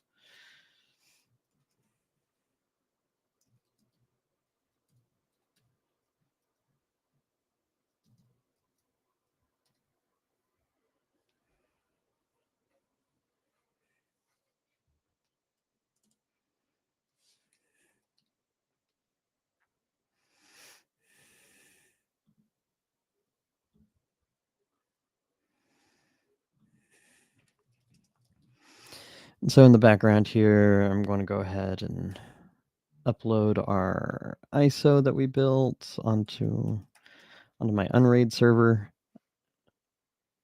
Maybe later or maybe tomorrow, next time I'm live, we might go ahead and create that ISO NFS share. That way, no matter which laptop I'm running off of, I can just copy ISOs straight over. Be a lot easier.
So if you're hanging out with us, go ahead and throw in the chat what you're up to tonight, and appreciate you having me on as background noise or whatnot. Appreciate the company. Of course, if I didn't have the camera on and streaming, this probably would have taken about 20 minutes. But because the recording light is on, of course, everything is more difficult, and we have issues downloading ISOs or getting ISOs to boot. So hey, pluses and minuses, right?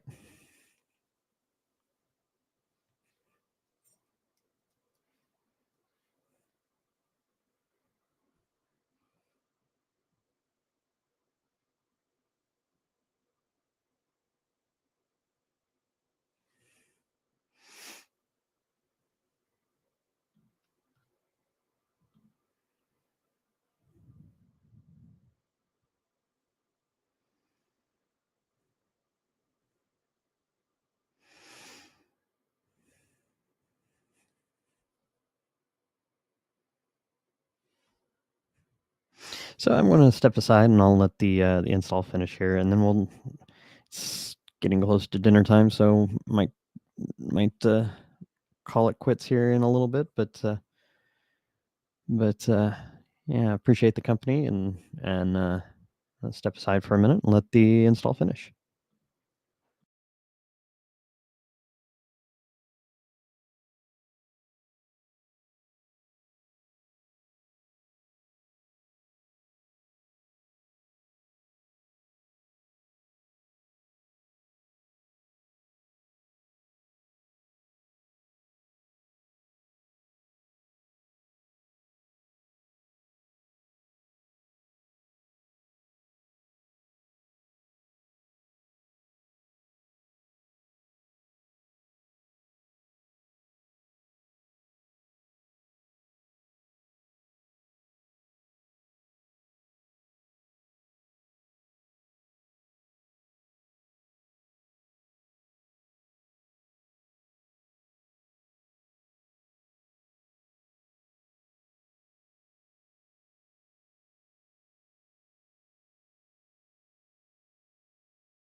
Okay, so Restream has some AI generated music.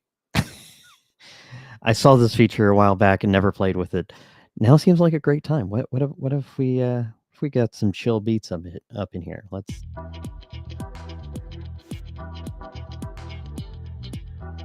let the install go faster.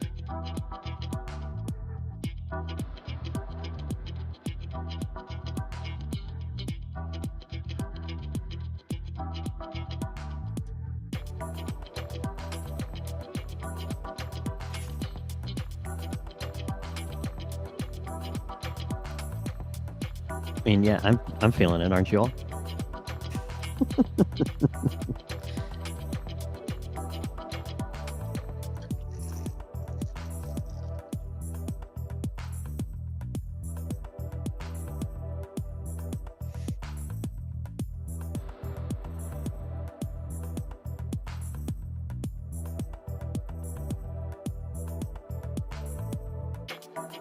Alright, so the Iron sysadmin would rather have the Jeopardy theme.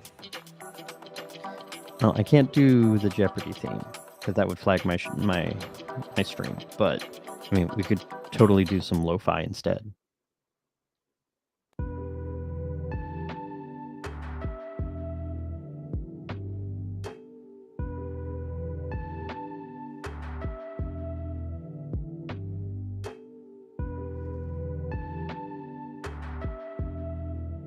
That's not as much fun.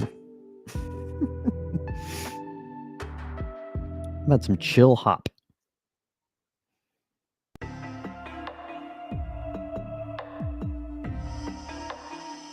No. What we need is like some D&D travel music right here. That's what we could use.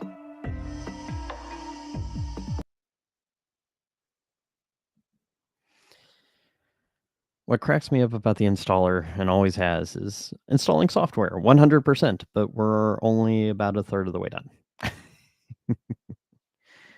So I'll let this run for a bit longer and pop back on.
So the good news is I now have an adult beverage.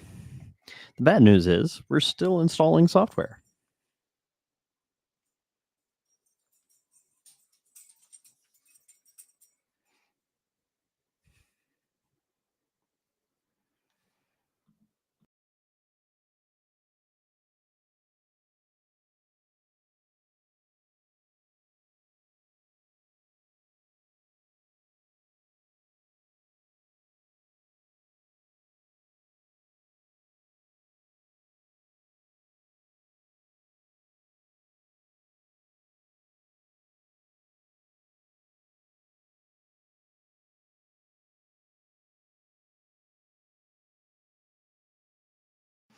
What is really great though is that Red Hat has a Red Hat Enterprise Linux for Developers subscription. So if you go to developers.redhat.com, you can actually get your own set of subscriptions. So you can run up to 16 RHEL machines, whether that's 8, 9, or even 10 beta. And so you can kind of play along at home as I'm doing this too. Just kind of wish the software installation piece would give up the ghost and move on to the next part.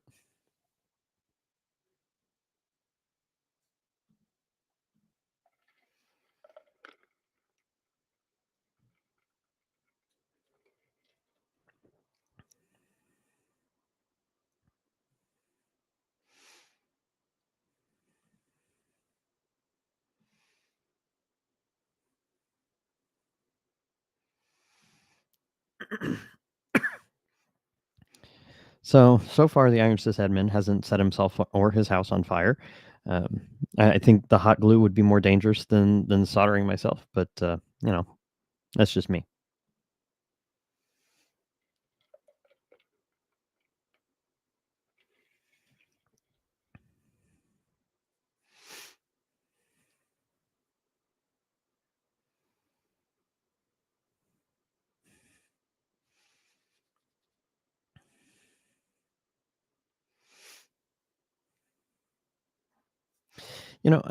I might have to set up a Git repository somewhere, probably on GitLab, because I used to work for GitLab, and old habits die hard. But I might set up a repository on GitLab for when we start creating Ansible files, or actually, I could download the image builder blueprints and put them up on a Git repo somewhere. Then I can accept pull requests to make improvements.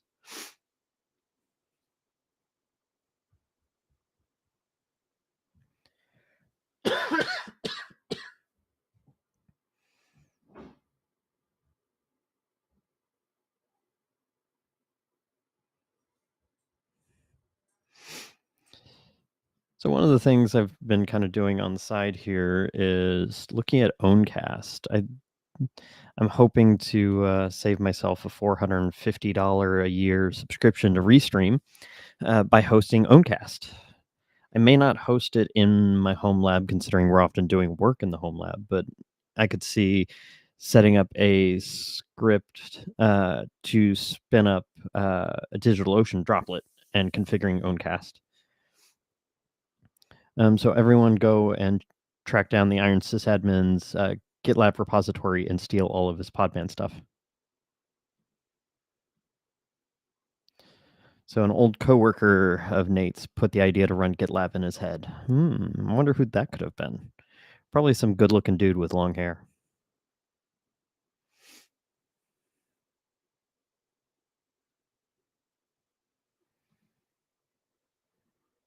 Something I didn't consider was maybe I need to be streaming to LinkedIn as well. Might be fun to engage some of my folks there.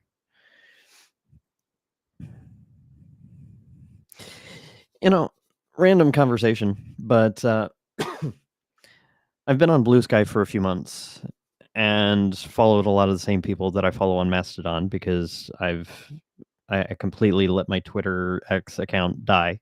But I'm thinking that I might shut down Blue Sky as well. That means that Twitter, Facebook, and then Blue Sky have all come and gone for the IT guy. LinkedIn seems to be the most popular place for technologists nowadays, but I'm also intrigued by Mastodon. I've had a Mastodon account for years, and I've tried to promote content there all the time. But there's a Fedi tips handle on Mastodon, basically short for Federation tips, for how to use things like ActivityPub and Mastodon. So I might spend some time with that and see what kind of cool automation or interaction we could get going on tools like Mastodon, and then see if we can drag more technologists and then eventually more non-technologists over to decentralized platforms like Mastodon instead of jumping into one burning walled garden after another.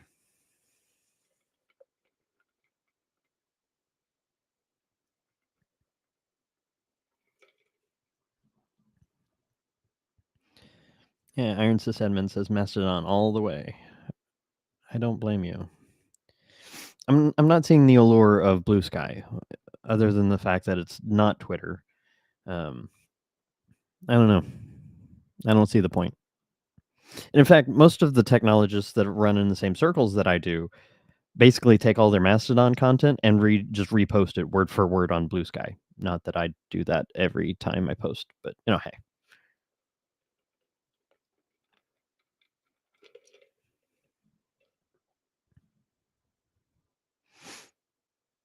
So Owncast is super simple to set up. There's a Docker image, which of course I would run in Podman, not Docker. I'd run it in Podman.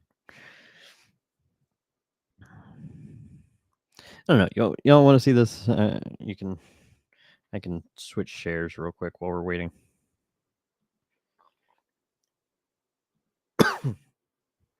So Iron Sysadmin doesn't like the fact that Blue Sky claims to be decentralized, but it's not really, because a lot of it runs through their central hub, which, I mean, could be argued that Mastodon.social is that way, but um, I don't know. I haven't looked into hosting my own Blue Sky server, but I have considered running my own Mastodon server.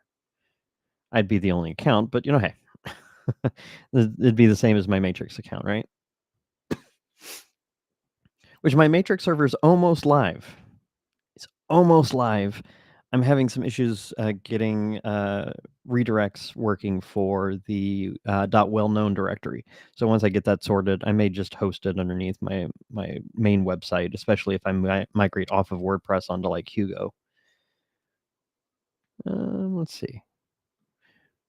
We're installing the bootloader, so we'll digress for a minute. But super easy to run Owncast. I think DigitalOcean might be a better option than running it in the home lab, just considering that that the home lab is frequently under construction.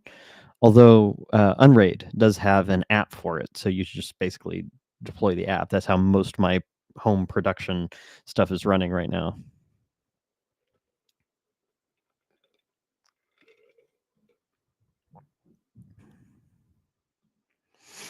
Interesting. They don't even claim that it's version 1.0 yet, but it's years old.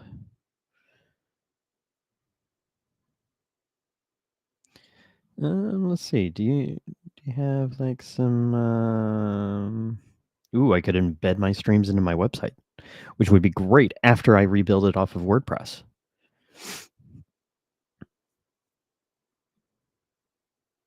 Ooh, I lost my stream. I lost the screen share at least. So that's something that's on my mind right now. I really don't want to pay $450 for another year of restream for my own channels, but one crisis at a time.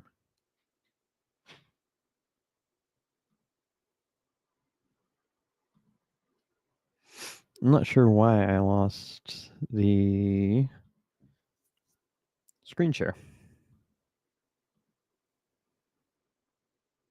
There's always something, right? But our ITG02, which is going to be our RHEL 8.10 VM hypervisor, is currently performing post-installation steps.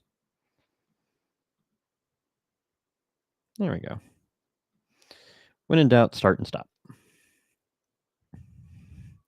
The only thing is that Owncast only seems to uh, re redeploy your streams onto other platforms.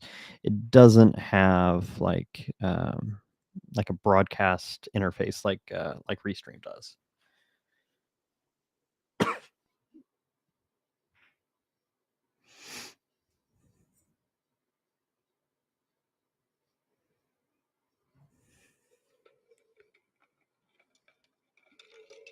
Which means I may finally have to spend an afternoon playing with OBS.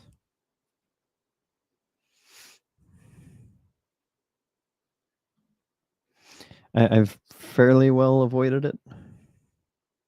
Although Owncast suggests OBS, Restream, and Zoom as that's an interesting option. Oh, Jitsi. Jitsi's open source. Although that wouldn't really get me what I needed. I think it's going to be OBS. So if any of you have any streaming suggestions, that would be fantastic. So it's generating the init ramfs. But it would be nice to integrate the chat and the video and everything into one page, and I could host that on my website. So Owncast may be the way to go. But that's a problem for a different day. Today, we're just hoping and praying that this hypervisor gets installed before midnight.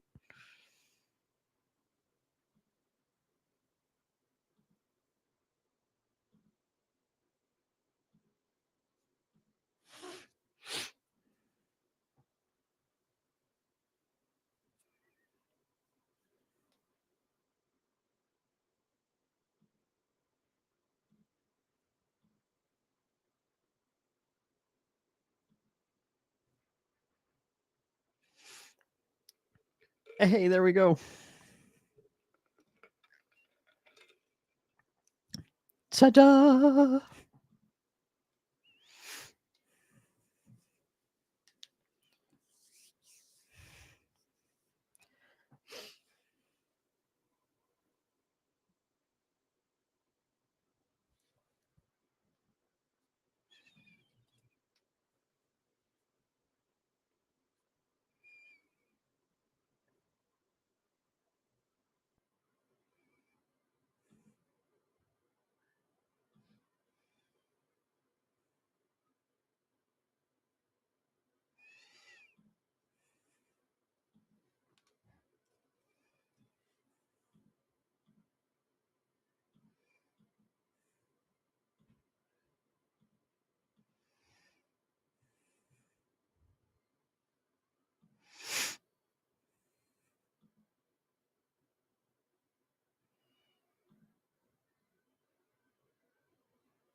The stop job is running. Well, tell the stop job to stop.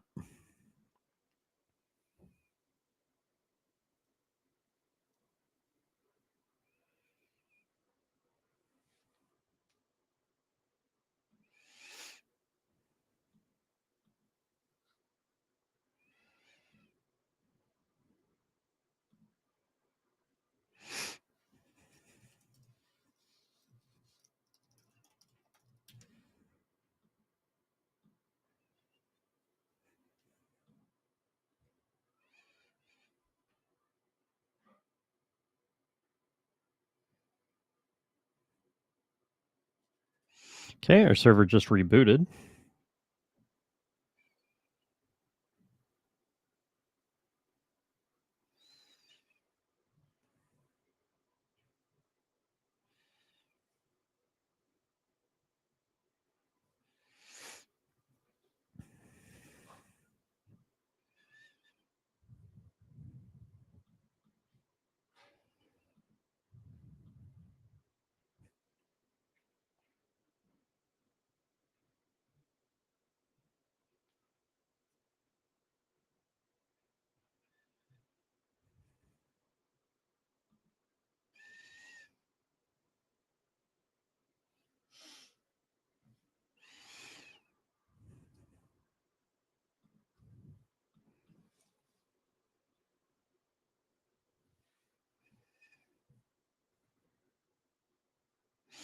So I wonder if I just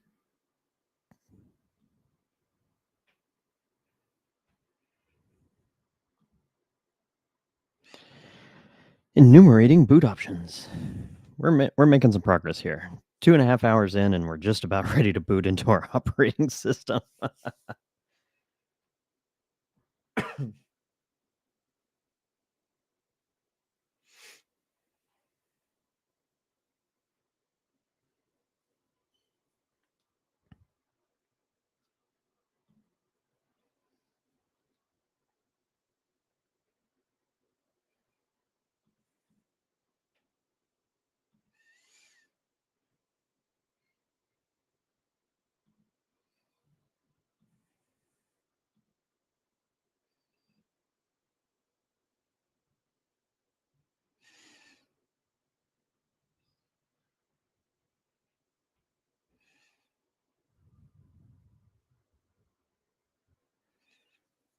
Hey, we have a login.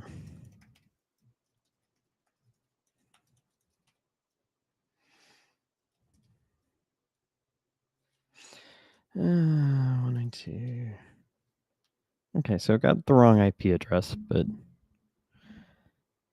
that helps. All right, so let's try sudo subscription manager status.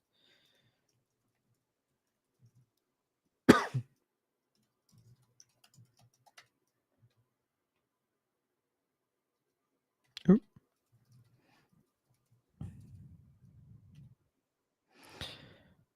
That's right. Let's do sudo RHC status.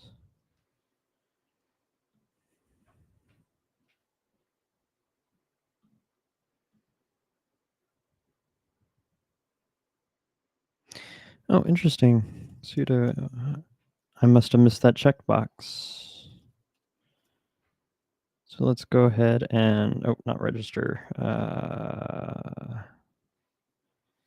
It'll just be Insights client.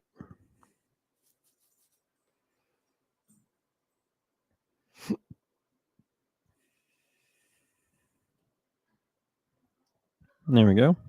Got the right domain, so that's always a good sign.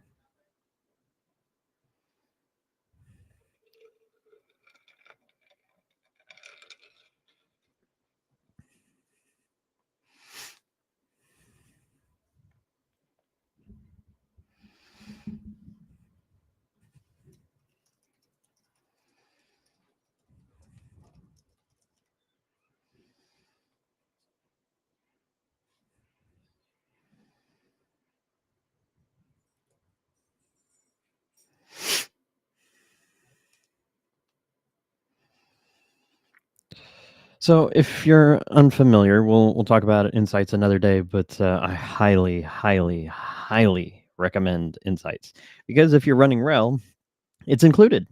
You don't have to pay for it. It's not an add-on subscription. It's just a tool that's there, and it's fantastic, and it gets better every month. So you can check for vulnerabilities, you can check for configuration issues. It'll let you know if configuration has drifted at all. I mean, there's just so much that it can do. It's just an amazing tool. And did I mention it's included? Ooh, that's not what I wanted to do. Had the wrong window. Let's check our status again. I had the wrong window highlighted, so my keyboard shortcut went to the wrong place. So now we should get all, okay, we got all green.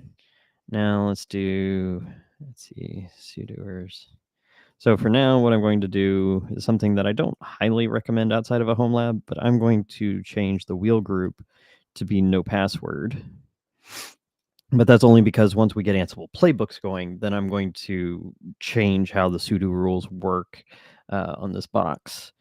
But let's do, just to make sure, clean all. And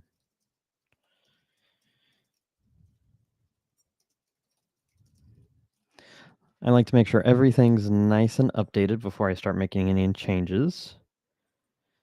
Of course, the Iron sysadmin full of snark tonight. He's never heard of Insights. So go to the Red Hat Enterprise Linux YouTube channel and look for Into the Terminal and look for anything not with Nate Lager, uh, and, and see what you can find about insights. For those that don't know, Nate, the Iron Sysadmin, and I worked together for the last several years, and so we frequently join each other's streams just to give each other a hard time. There's no other reason except for that. Um,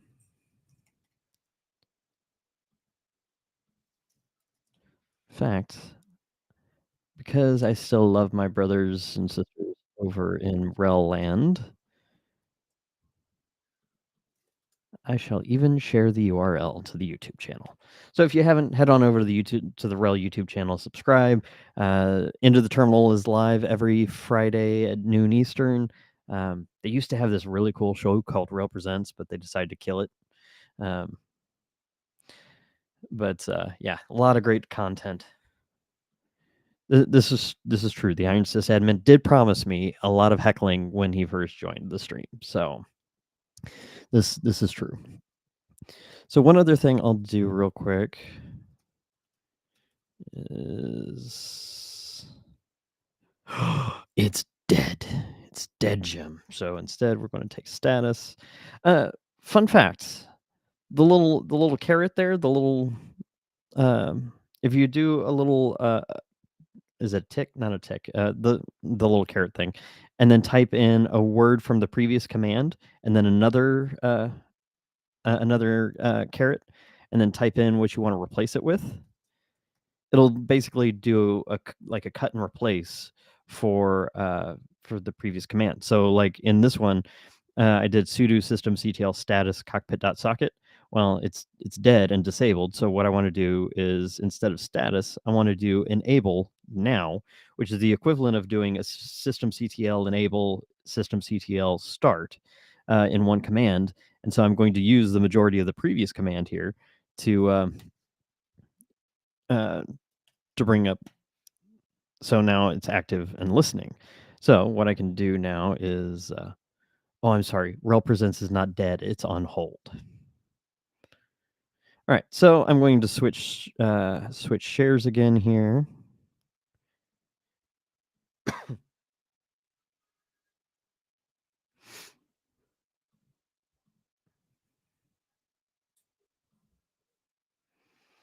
And I miss Firefox. Firefox had all my shortcuts and stuff, but Restream and Firefox just don't cooperate all that well. Let's see if I set up DNS resolution correctly. Doesn't look that way.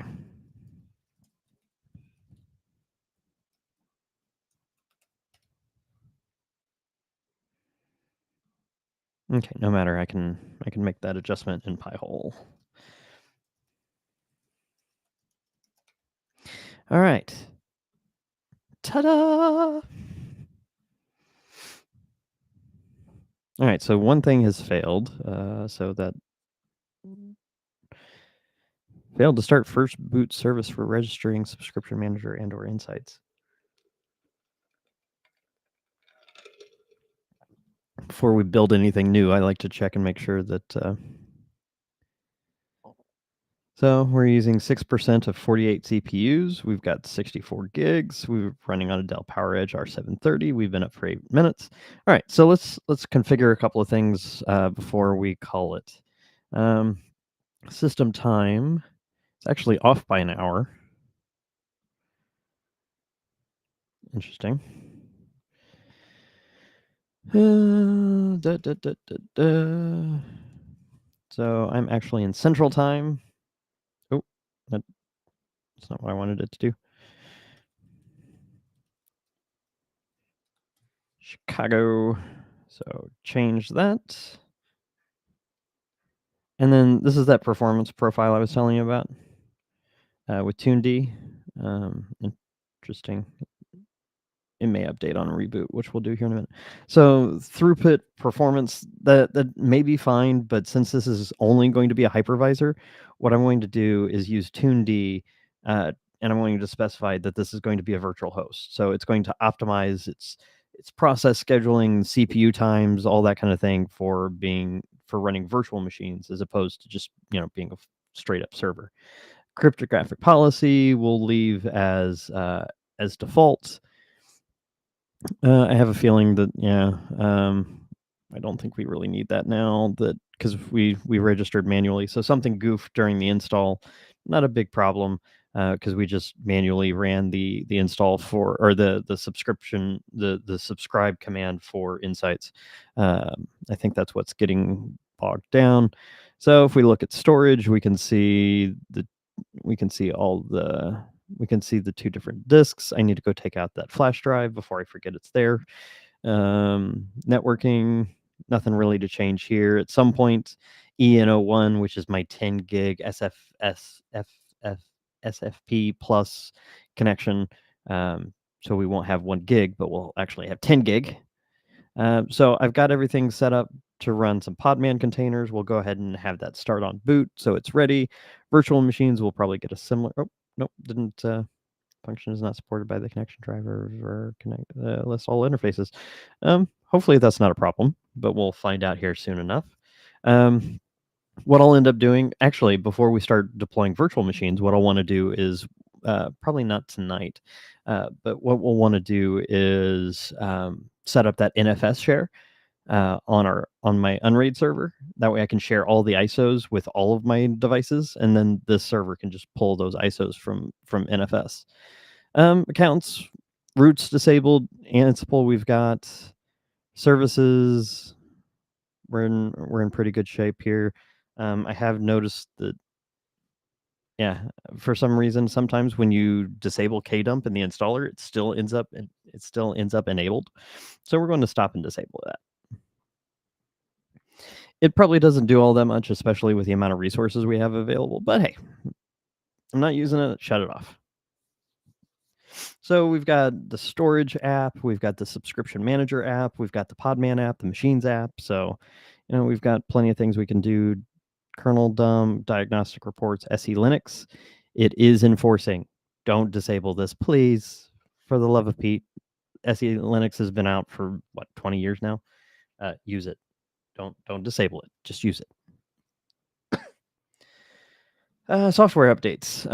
So this is one of the packages we had installed ahead of time. So I want to go ahead and edit automatic updates. We'll go ahead and take all updates every day, maybe 5 a.m.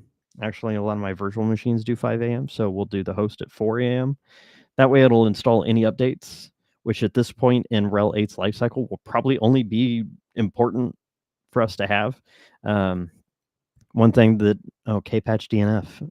And you know what? Red Hat Insights even told us we should install Kpatch DNF as part of our image. So if we come back here, go into RHEL 8 latest. So one of those, that second one finally finished like an hour later. So we're actually going to follow its advice here, and we're going to go into additional packages. And so down here, RHEL Lightspeed, that AI component I was telling you all about, actually suggested doing Kpatch DNF. So we're going to add that package. VDO, we probably don't need. libconfig, XFS dump, we probably don't need any of that at this point. But I do like the idea of having that Kpatch installed. If you're not familiar with Kpatch, the RHEL YouTube channel has some videos that someone made. Nate, I think, redid them after I built them. Built an original set, but Kpatch, what it does is it basically allows you to do live kernel patching, which means that you can put in basically a stopgap, a temporary fix to a live kernel. So you don't have to apply a fix and then reboot during the day. You can actually put in that Kpatch and continue running, but at some point the expectation is that you will actually take your system and reboot it. But so it did suggest that we do that Kpatch DNF package, but I thought I knew better than the AI. So our images won't the ISO that I downloaded won't reflect that change, but I can make that change later. So we're going to go ahead and install Kpatch-DNF. That way we can do live kernel patching. So we'll do for current and future.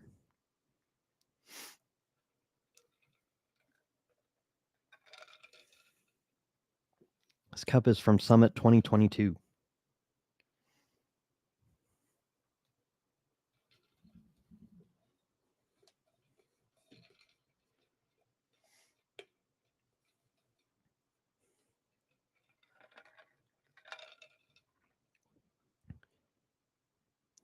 Okay, so that's kind of what I was afraid of. I don't want it to reboot, and I thought I had the ability to. Okay, so we don't want it to do automatic updates, because I don't want it to reboot on its own. But we will keep kernel live patching enabled. All right, so subscriptions shouldn't be a problem here. Which, funny enough, the subscription screen is not friendly with dark mode apparently. So we'll have to go talk to the web console guy on the RHEL team and complain that.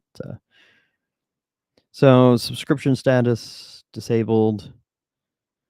That's because of simple content access, so that's false positive. So we're connected to insights. We've got 4 hits, including an important. So let's check out what that's about.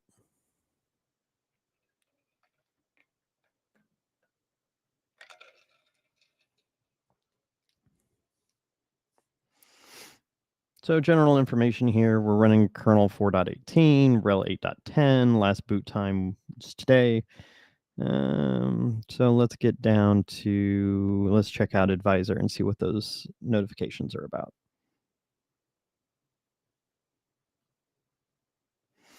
Privilege escalation on Intel DCI is enabled. SSH security is decreased when insecure cipher or HMAC is enabled in crypto policy. What I love is these I can actually remediate with nothing more than an Ansible playbook. So this one's kind of a false positive as well, because as much as I would like to run RHEL 9.5 or 9.4 using the EUS repositories, from the research that I did, Dell R730s are not actually supported by RHEL 9. So at some point when we go in and start doing some more configuration, we'll mark that as not applicable. But it is cool that it says, "Hey, did you know you can actually do an in-place upgrade using the Leap utility? How awesome is that?" So if I didn't have some hardware limitations, then we'd probably go through with that. But so it looks like there's some firmware updates that the system needs. These two, actually, I think I got everything set up here. It's actually 2025, so we'll give our playbook a name. Since we registered with RHC, I think everything's configured correctly. So we'll do ITG02. Auto reboot is on. Go ahead and submit that. So the playbook's been created. So we're going to try and apply 2 actions affecting one system with this playbook. Was Cloud Connector not enabled? I thought Cloud Connector enabled with RHC automatically. Maybe it is.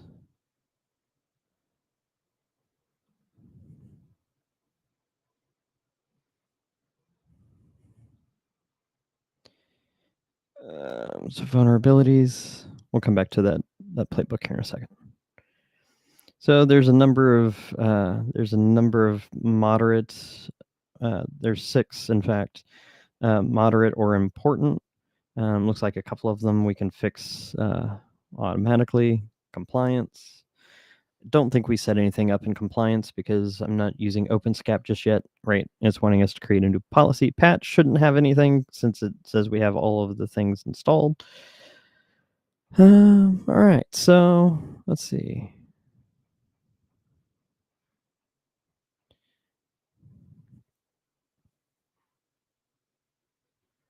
That's not what I wanted. Remediations, that's what I wanted. Okay, so let's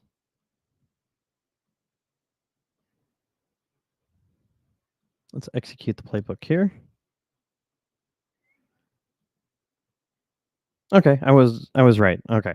Cloud Connector is configured when you use RHC to register, which is the Red Hat Red Hat Connect tool. So it's actually running right now. And so we see that one of them actually does require a reboot.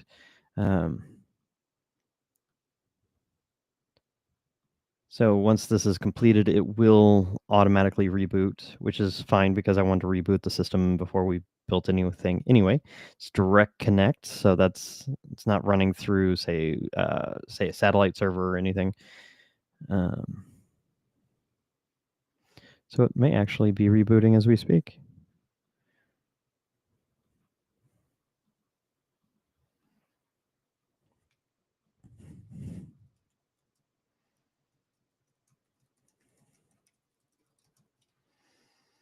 Go ahead and switch the screen share here.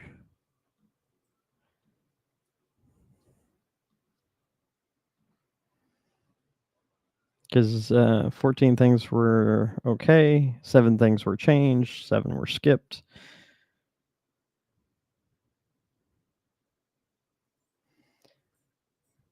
Let's go ahead and close that. That's not what I wanted to share.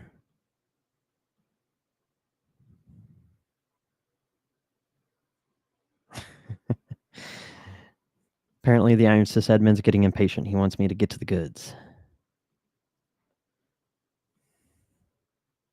Okay, so it is rebooting as we speak. Now if I can get the virtual console up, we'll watch it so we're ready to go. Actually, I think libvirt's already installed because I went ahead and installed the cockpit module for it. But we'll make sure we're to a point where we can create virtual machines, and then we'll go from there. And then we'll call it a night.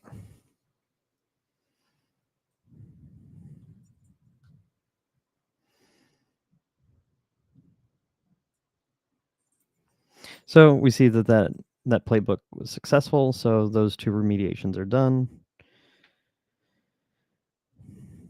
I mean, just Insights is so powerful. Oh, here I thought I was showing you all the things. I forgot I was waiting on the iDRAC to load.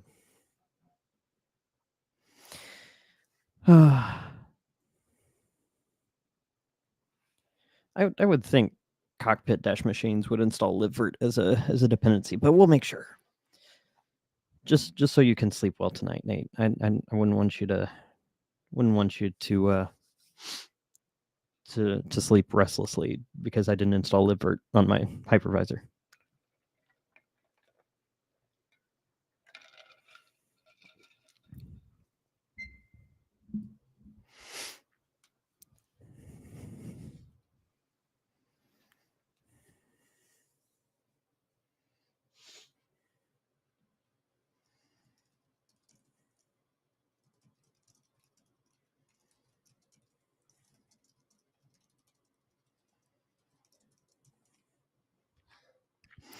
All right.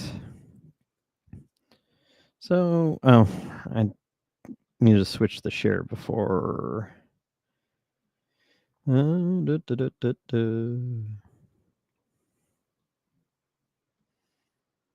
Okay. So we should be able to reconnect now.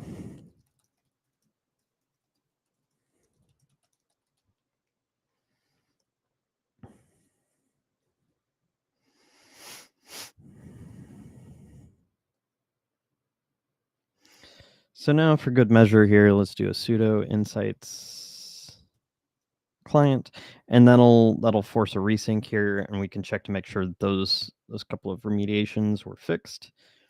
And then to make the Iron sysadmin happy, we'll check on our virtualization host package set. What's really nice is that Web Console includes a terminal built in, so especially if you're doing like a demonstration like this, it's very easy to jump between the Web Console and the terminal when you forget how to do something in the terminal.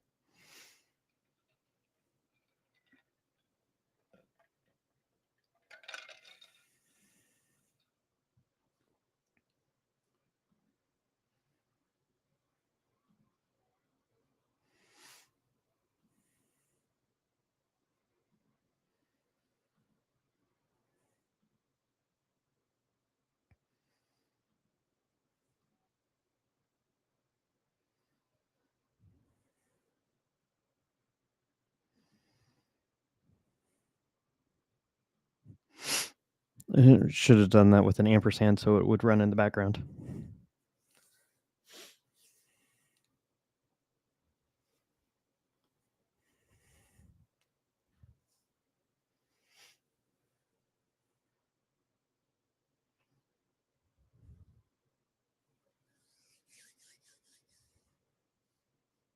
All right, there we go. So it's collected all the data and it's uploaded it to console.redhat.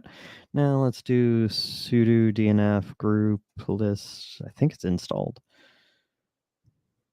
We'll see what groups we have installed on the server here.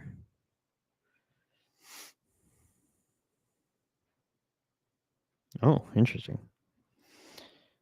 So let's do a DNF group list.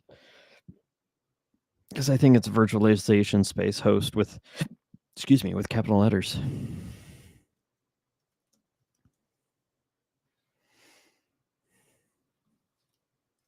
Let's group install. And then virtualization host. We'll do attack Y so it doesn't ask me any questions. There you go, Nate. You happy? I did a group install. And what that does is it not only does it install libvirt, but it also installs a whole bunch of other packages that might be helpful. So like some SSD stuff. Ooh, unzip's a good one to have. Not sure why it installed nano. No one likes nano.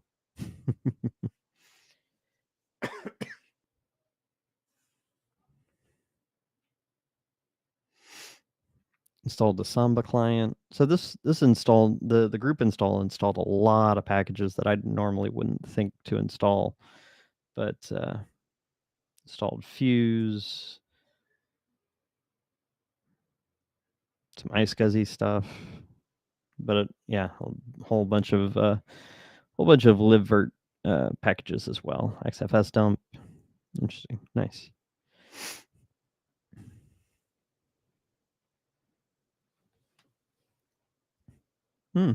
Package for Windows. Our syslog is a good one to have.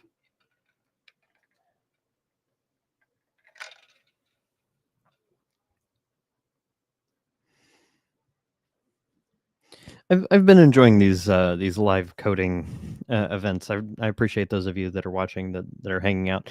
I try and be goofy. Those of you that know me in person, I tend to be fairly goofy. So it's getting late in the evening on a busy day, so my energy levels are dropping off. But I wanted to get this done. I didn't think it'd take 3 hours to do, but hey, that's what I get for guessing. I think tomorrow I've got a light workload tomorrow, so I think what I'll do is go through a similar process for VMs for Fedora.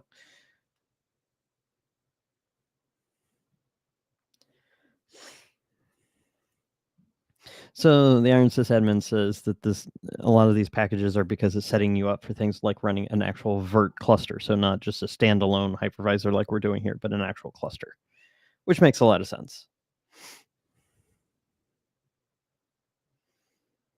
Of course, everyone's favorite nmap. Let's go tear up my network, run an nmap, or tear through my network, I should say.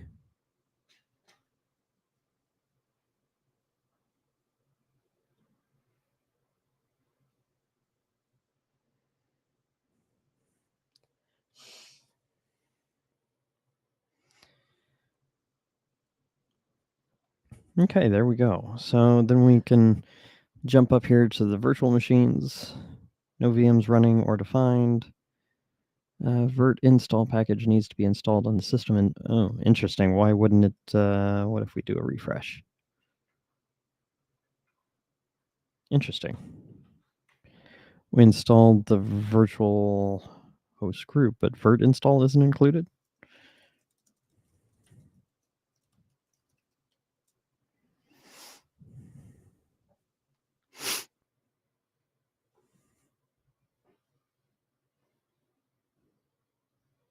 That's so weird. Okay, so apparently virt install doesn't get installed with the virtual host group, which I find incredibly odd. But hey,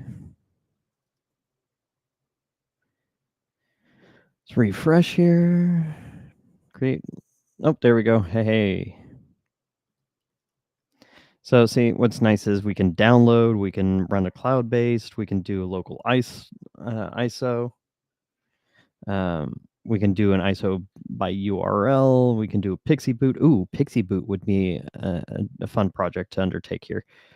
So we've got a whole bunch of different. It's a little outdated. Fedora Linux 39. OpenSUSE, RHEL, Rocky Ubuntu. So yeah, it's a little behind. It's missing RHEL 9.5. But we can. What's really nice is you can create an RHSM token, and then download the basically a net installer for RHEL 9.4, and you can tell it to create a new volume. You can give it an amount of memory, storage limits.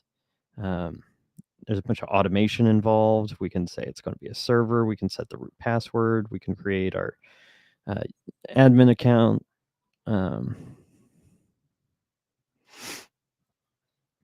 But yeah.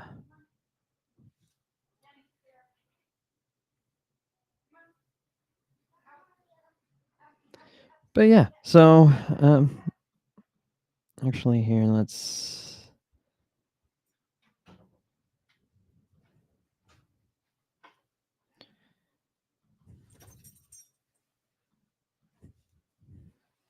Okay. What are you doing?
All right, so now we can download Fedora Linux 39. We can create a new QCAD2 volume. We can give it 32 gigs and give it 4 gigs of memory. So let's go ahead and create run, and we'll wrap up with that tonight.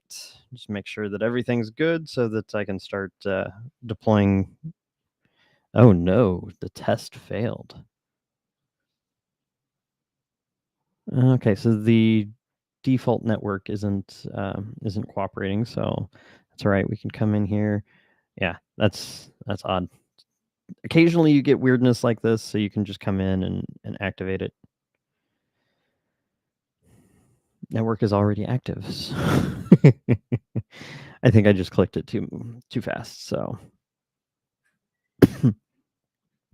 Okay, so now we have an active network. In fact, let's go ahead and check our storage pool. So default storage pool is active, var libvirt images. So yeah, we should be good there. So let's try that one more time.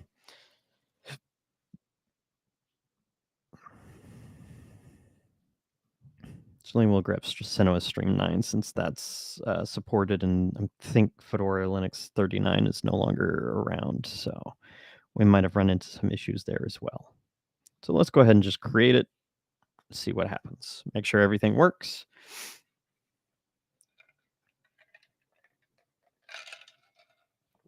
So that's now running. So it's booting.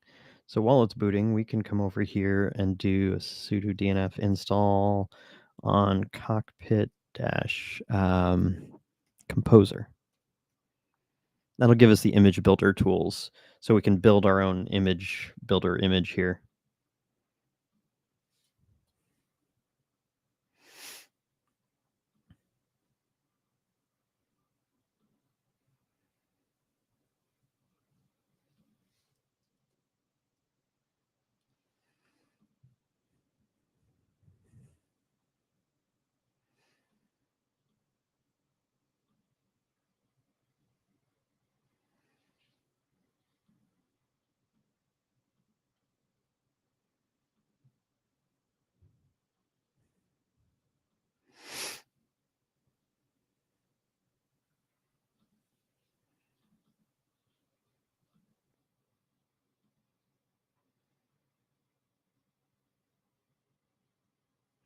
Okay, so here in a little bit we can reboot that. Okay, so see, we can now install CentOS Stream 9 in a virtual machine, but we're not going to do that tonight. But what I could do is spin up a CentOS Stream box, a Fedora box, the different RHEL boxes that we need, and we can use those as utility servers to create images for all the virtual machines we may deploy in our home lab here. So also something that we need to do is let's make sure that the image builder stuff is ready. And so we're going to restart cockpit.socket, which will log us out. But when we log back in,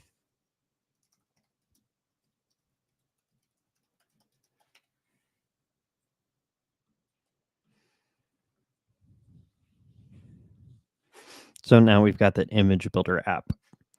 So if we start it now, we can create blueprints. We can import, actually, we may export our RHEL 8 and RHEL 9 blueprints from console.dot and import them here. And then we can create images. We can add EPEL as a source. I don't think that multi-version support is in yet. Let's find out real quick here. Yeah, it doesn't look like that feature's made it into production yet, or it maybe it is in a newer version. But eventually, the image builder team wants you to be able to build any supported RHEL version from any version of image builder. So basically, we're running RHEL 8.10, so we could build 8.10 images and 9.5 images and RHEL 10 beta images from one server, and so you won't have to have one server per version. So before we wrap, why don't we see? Let's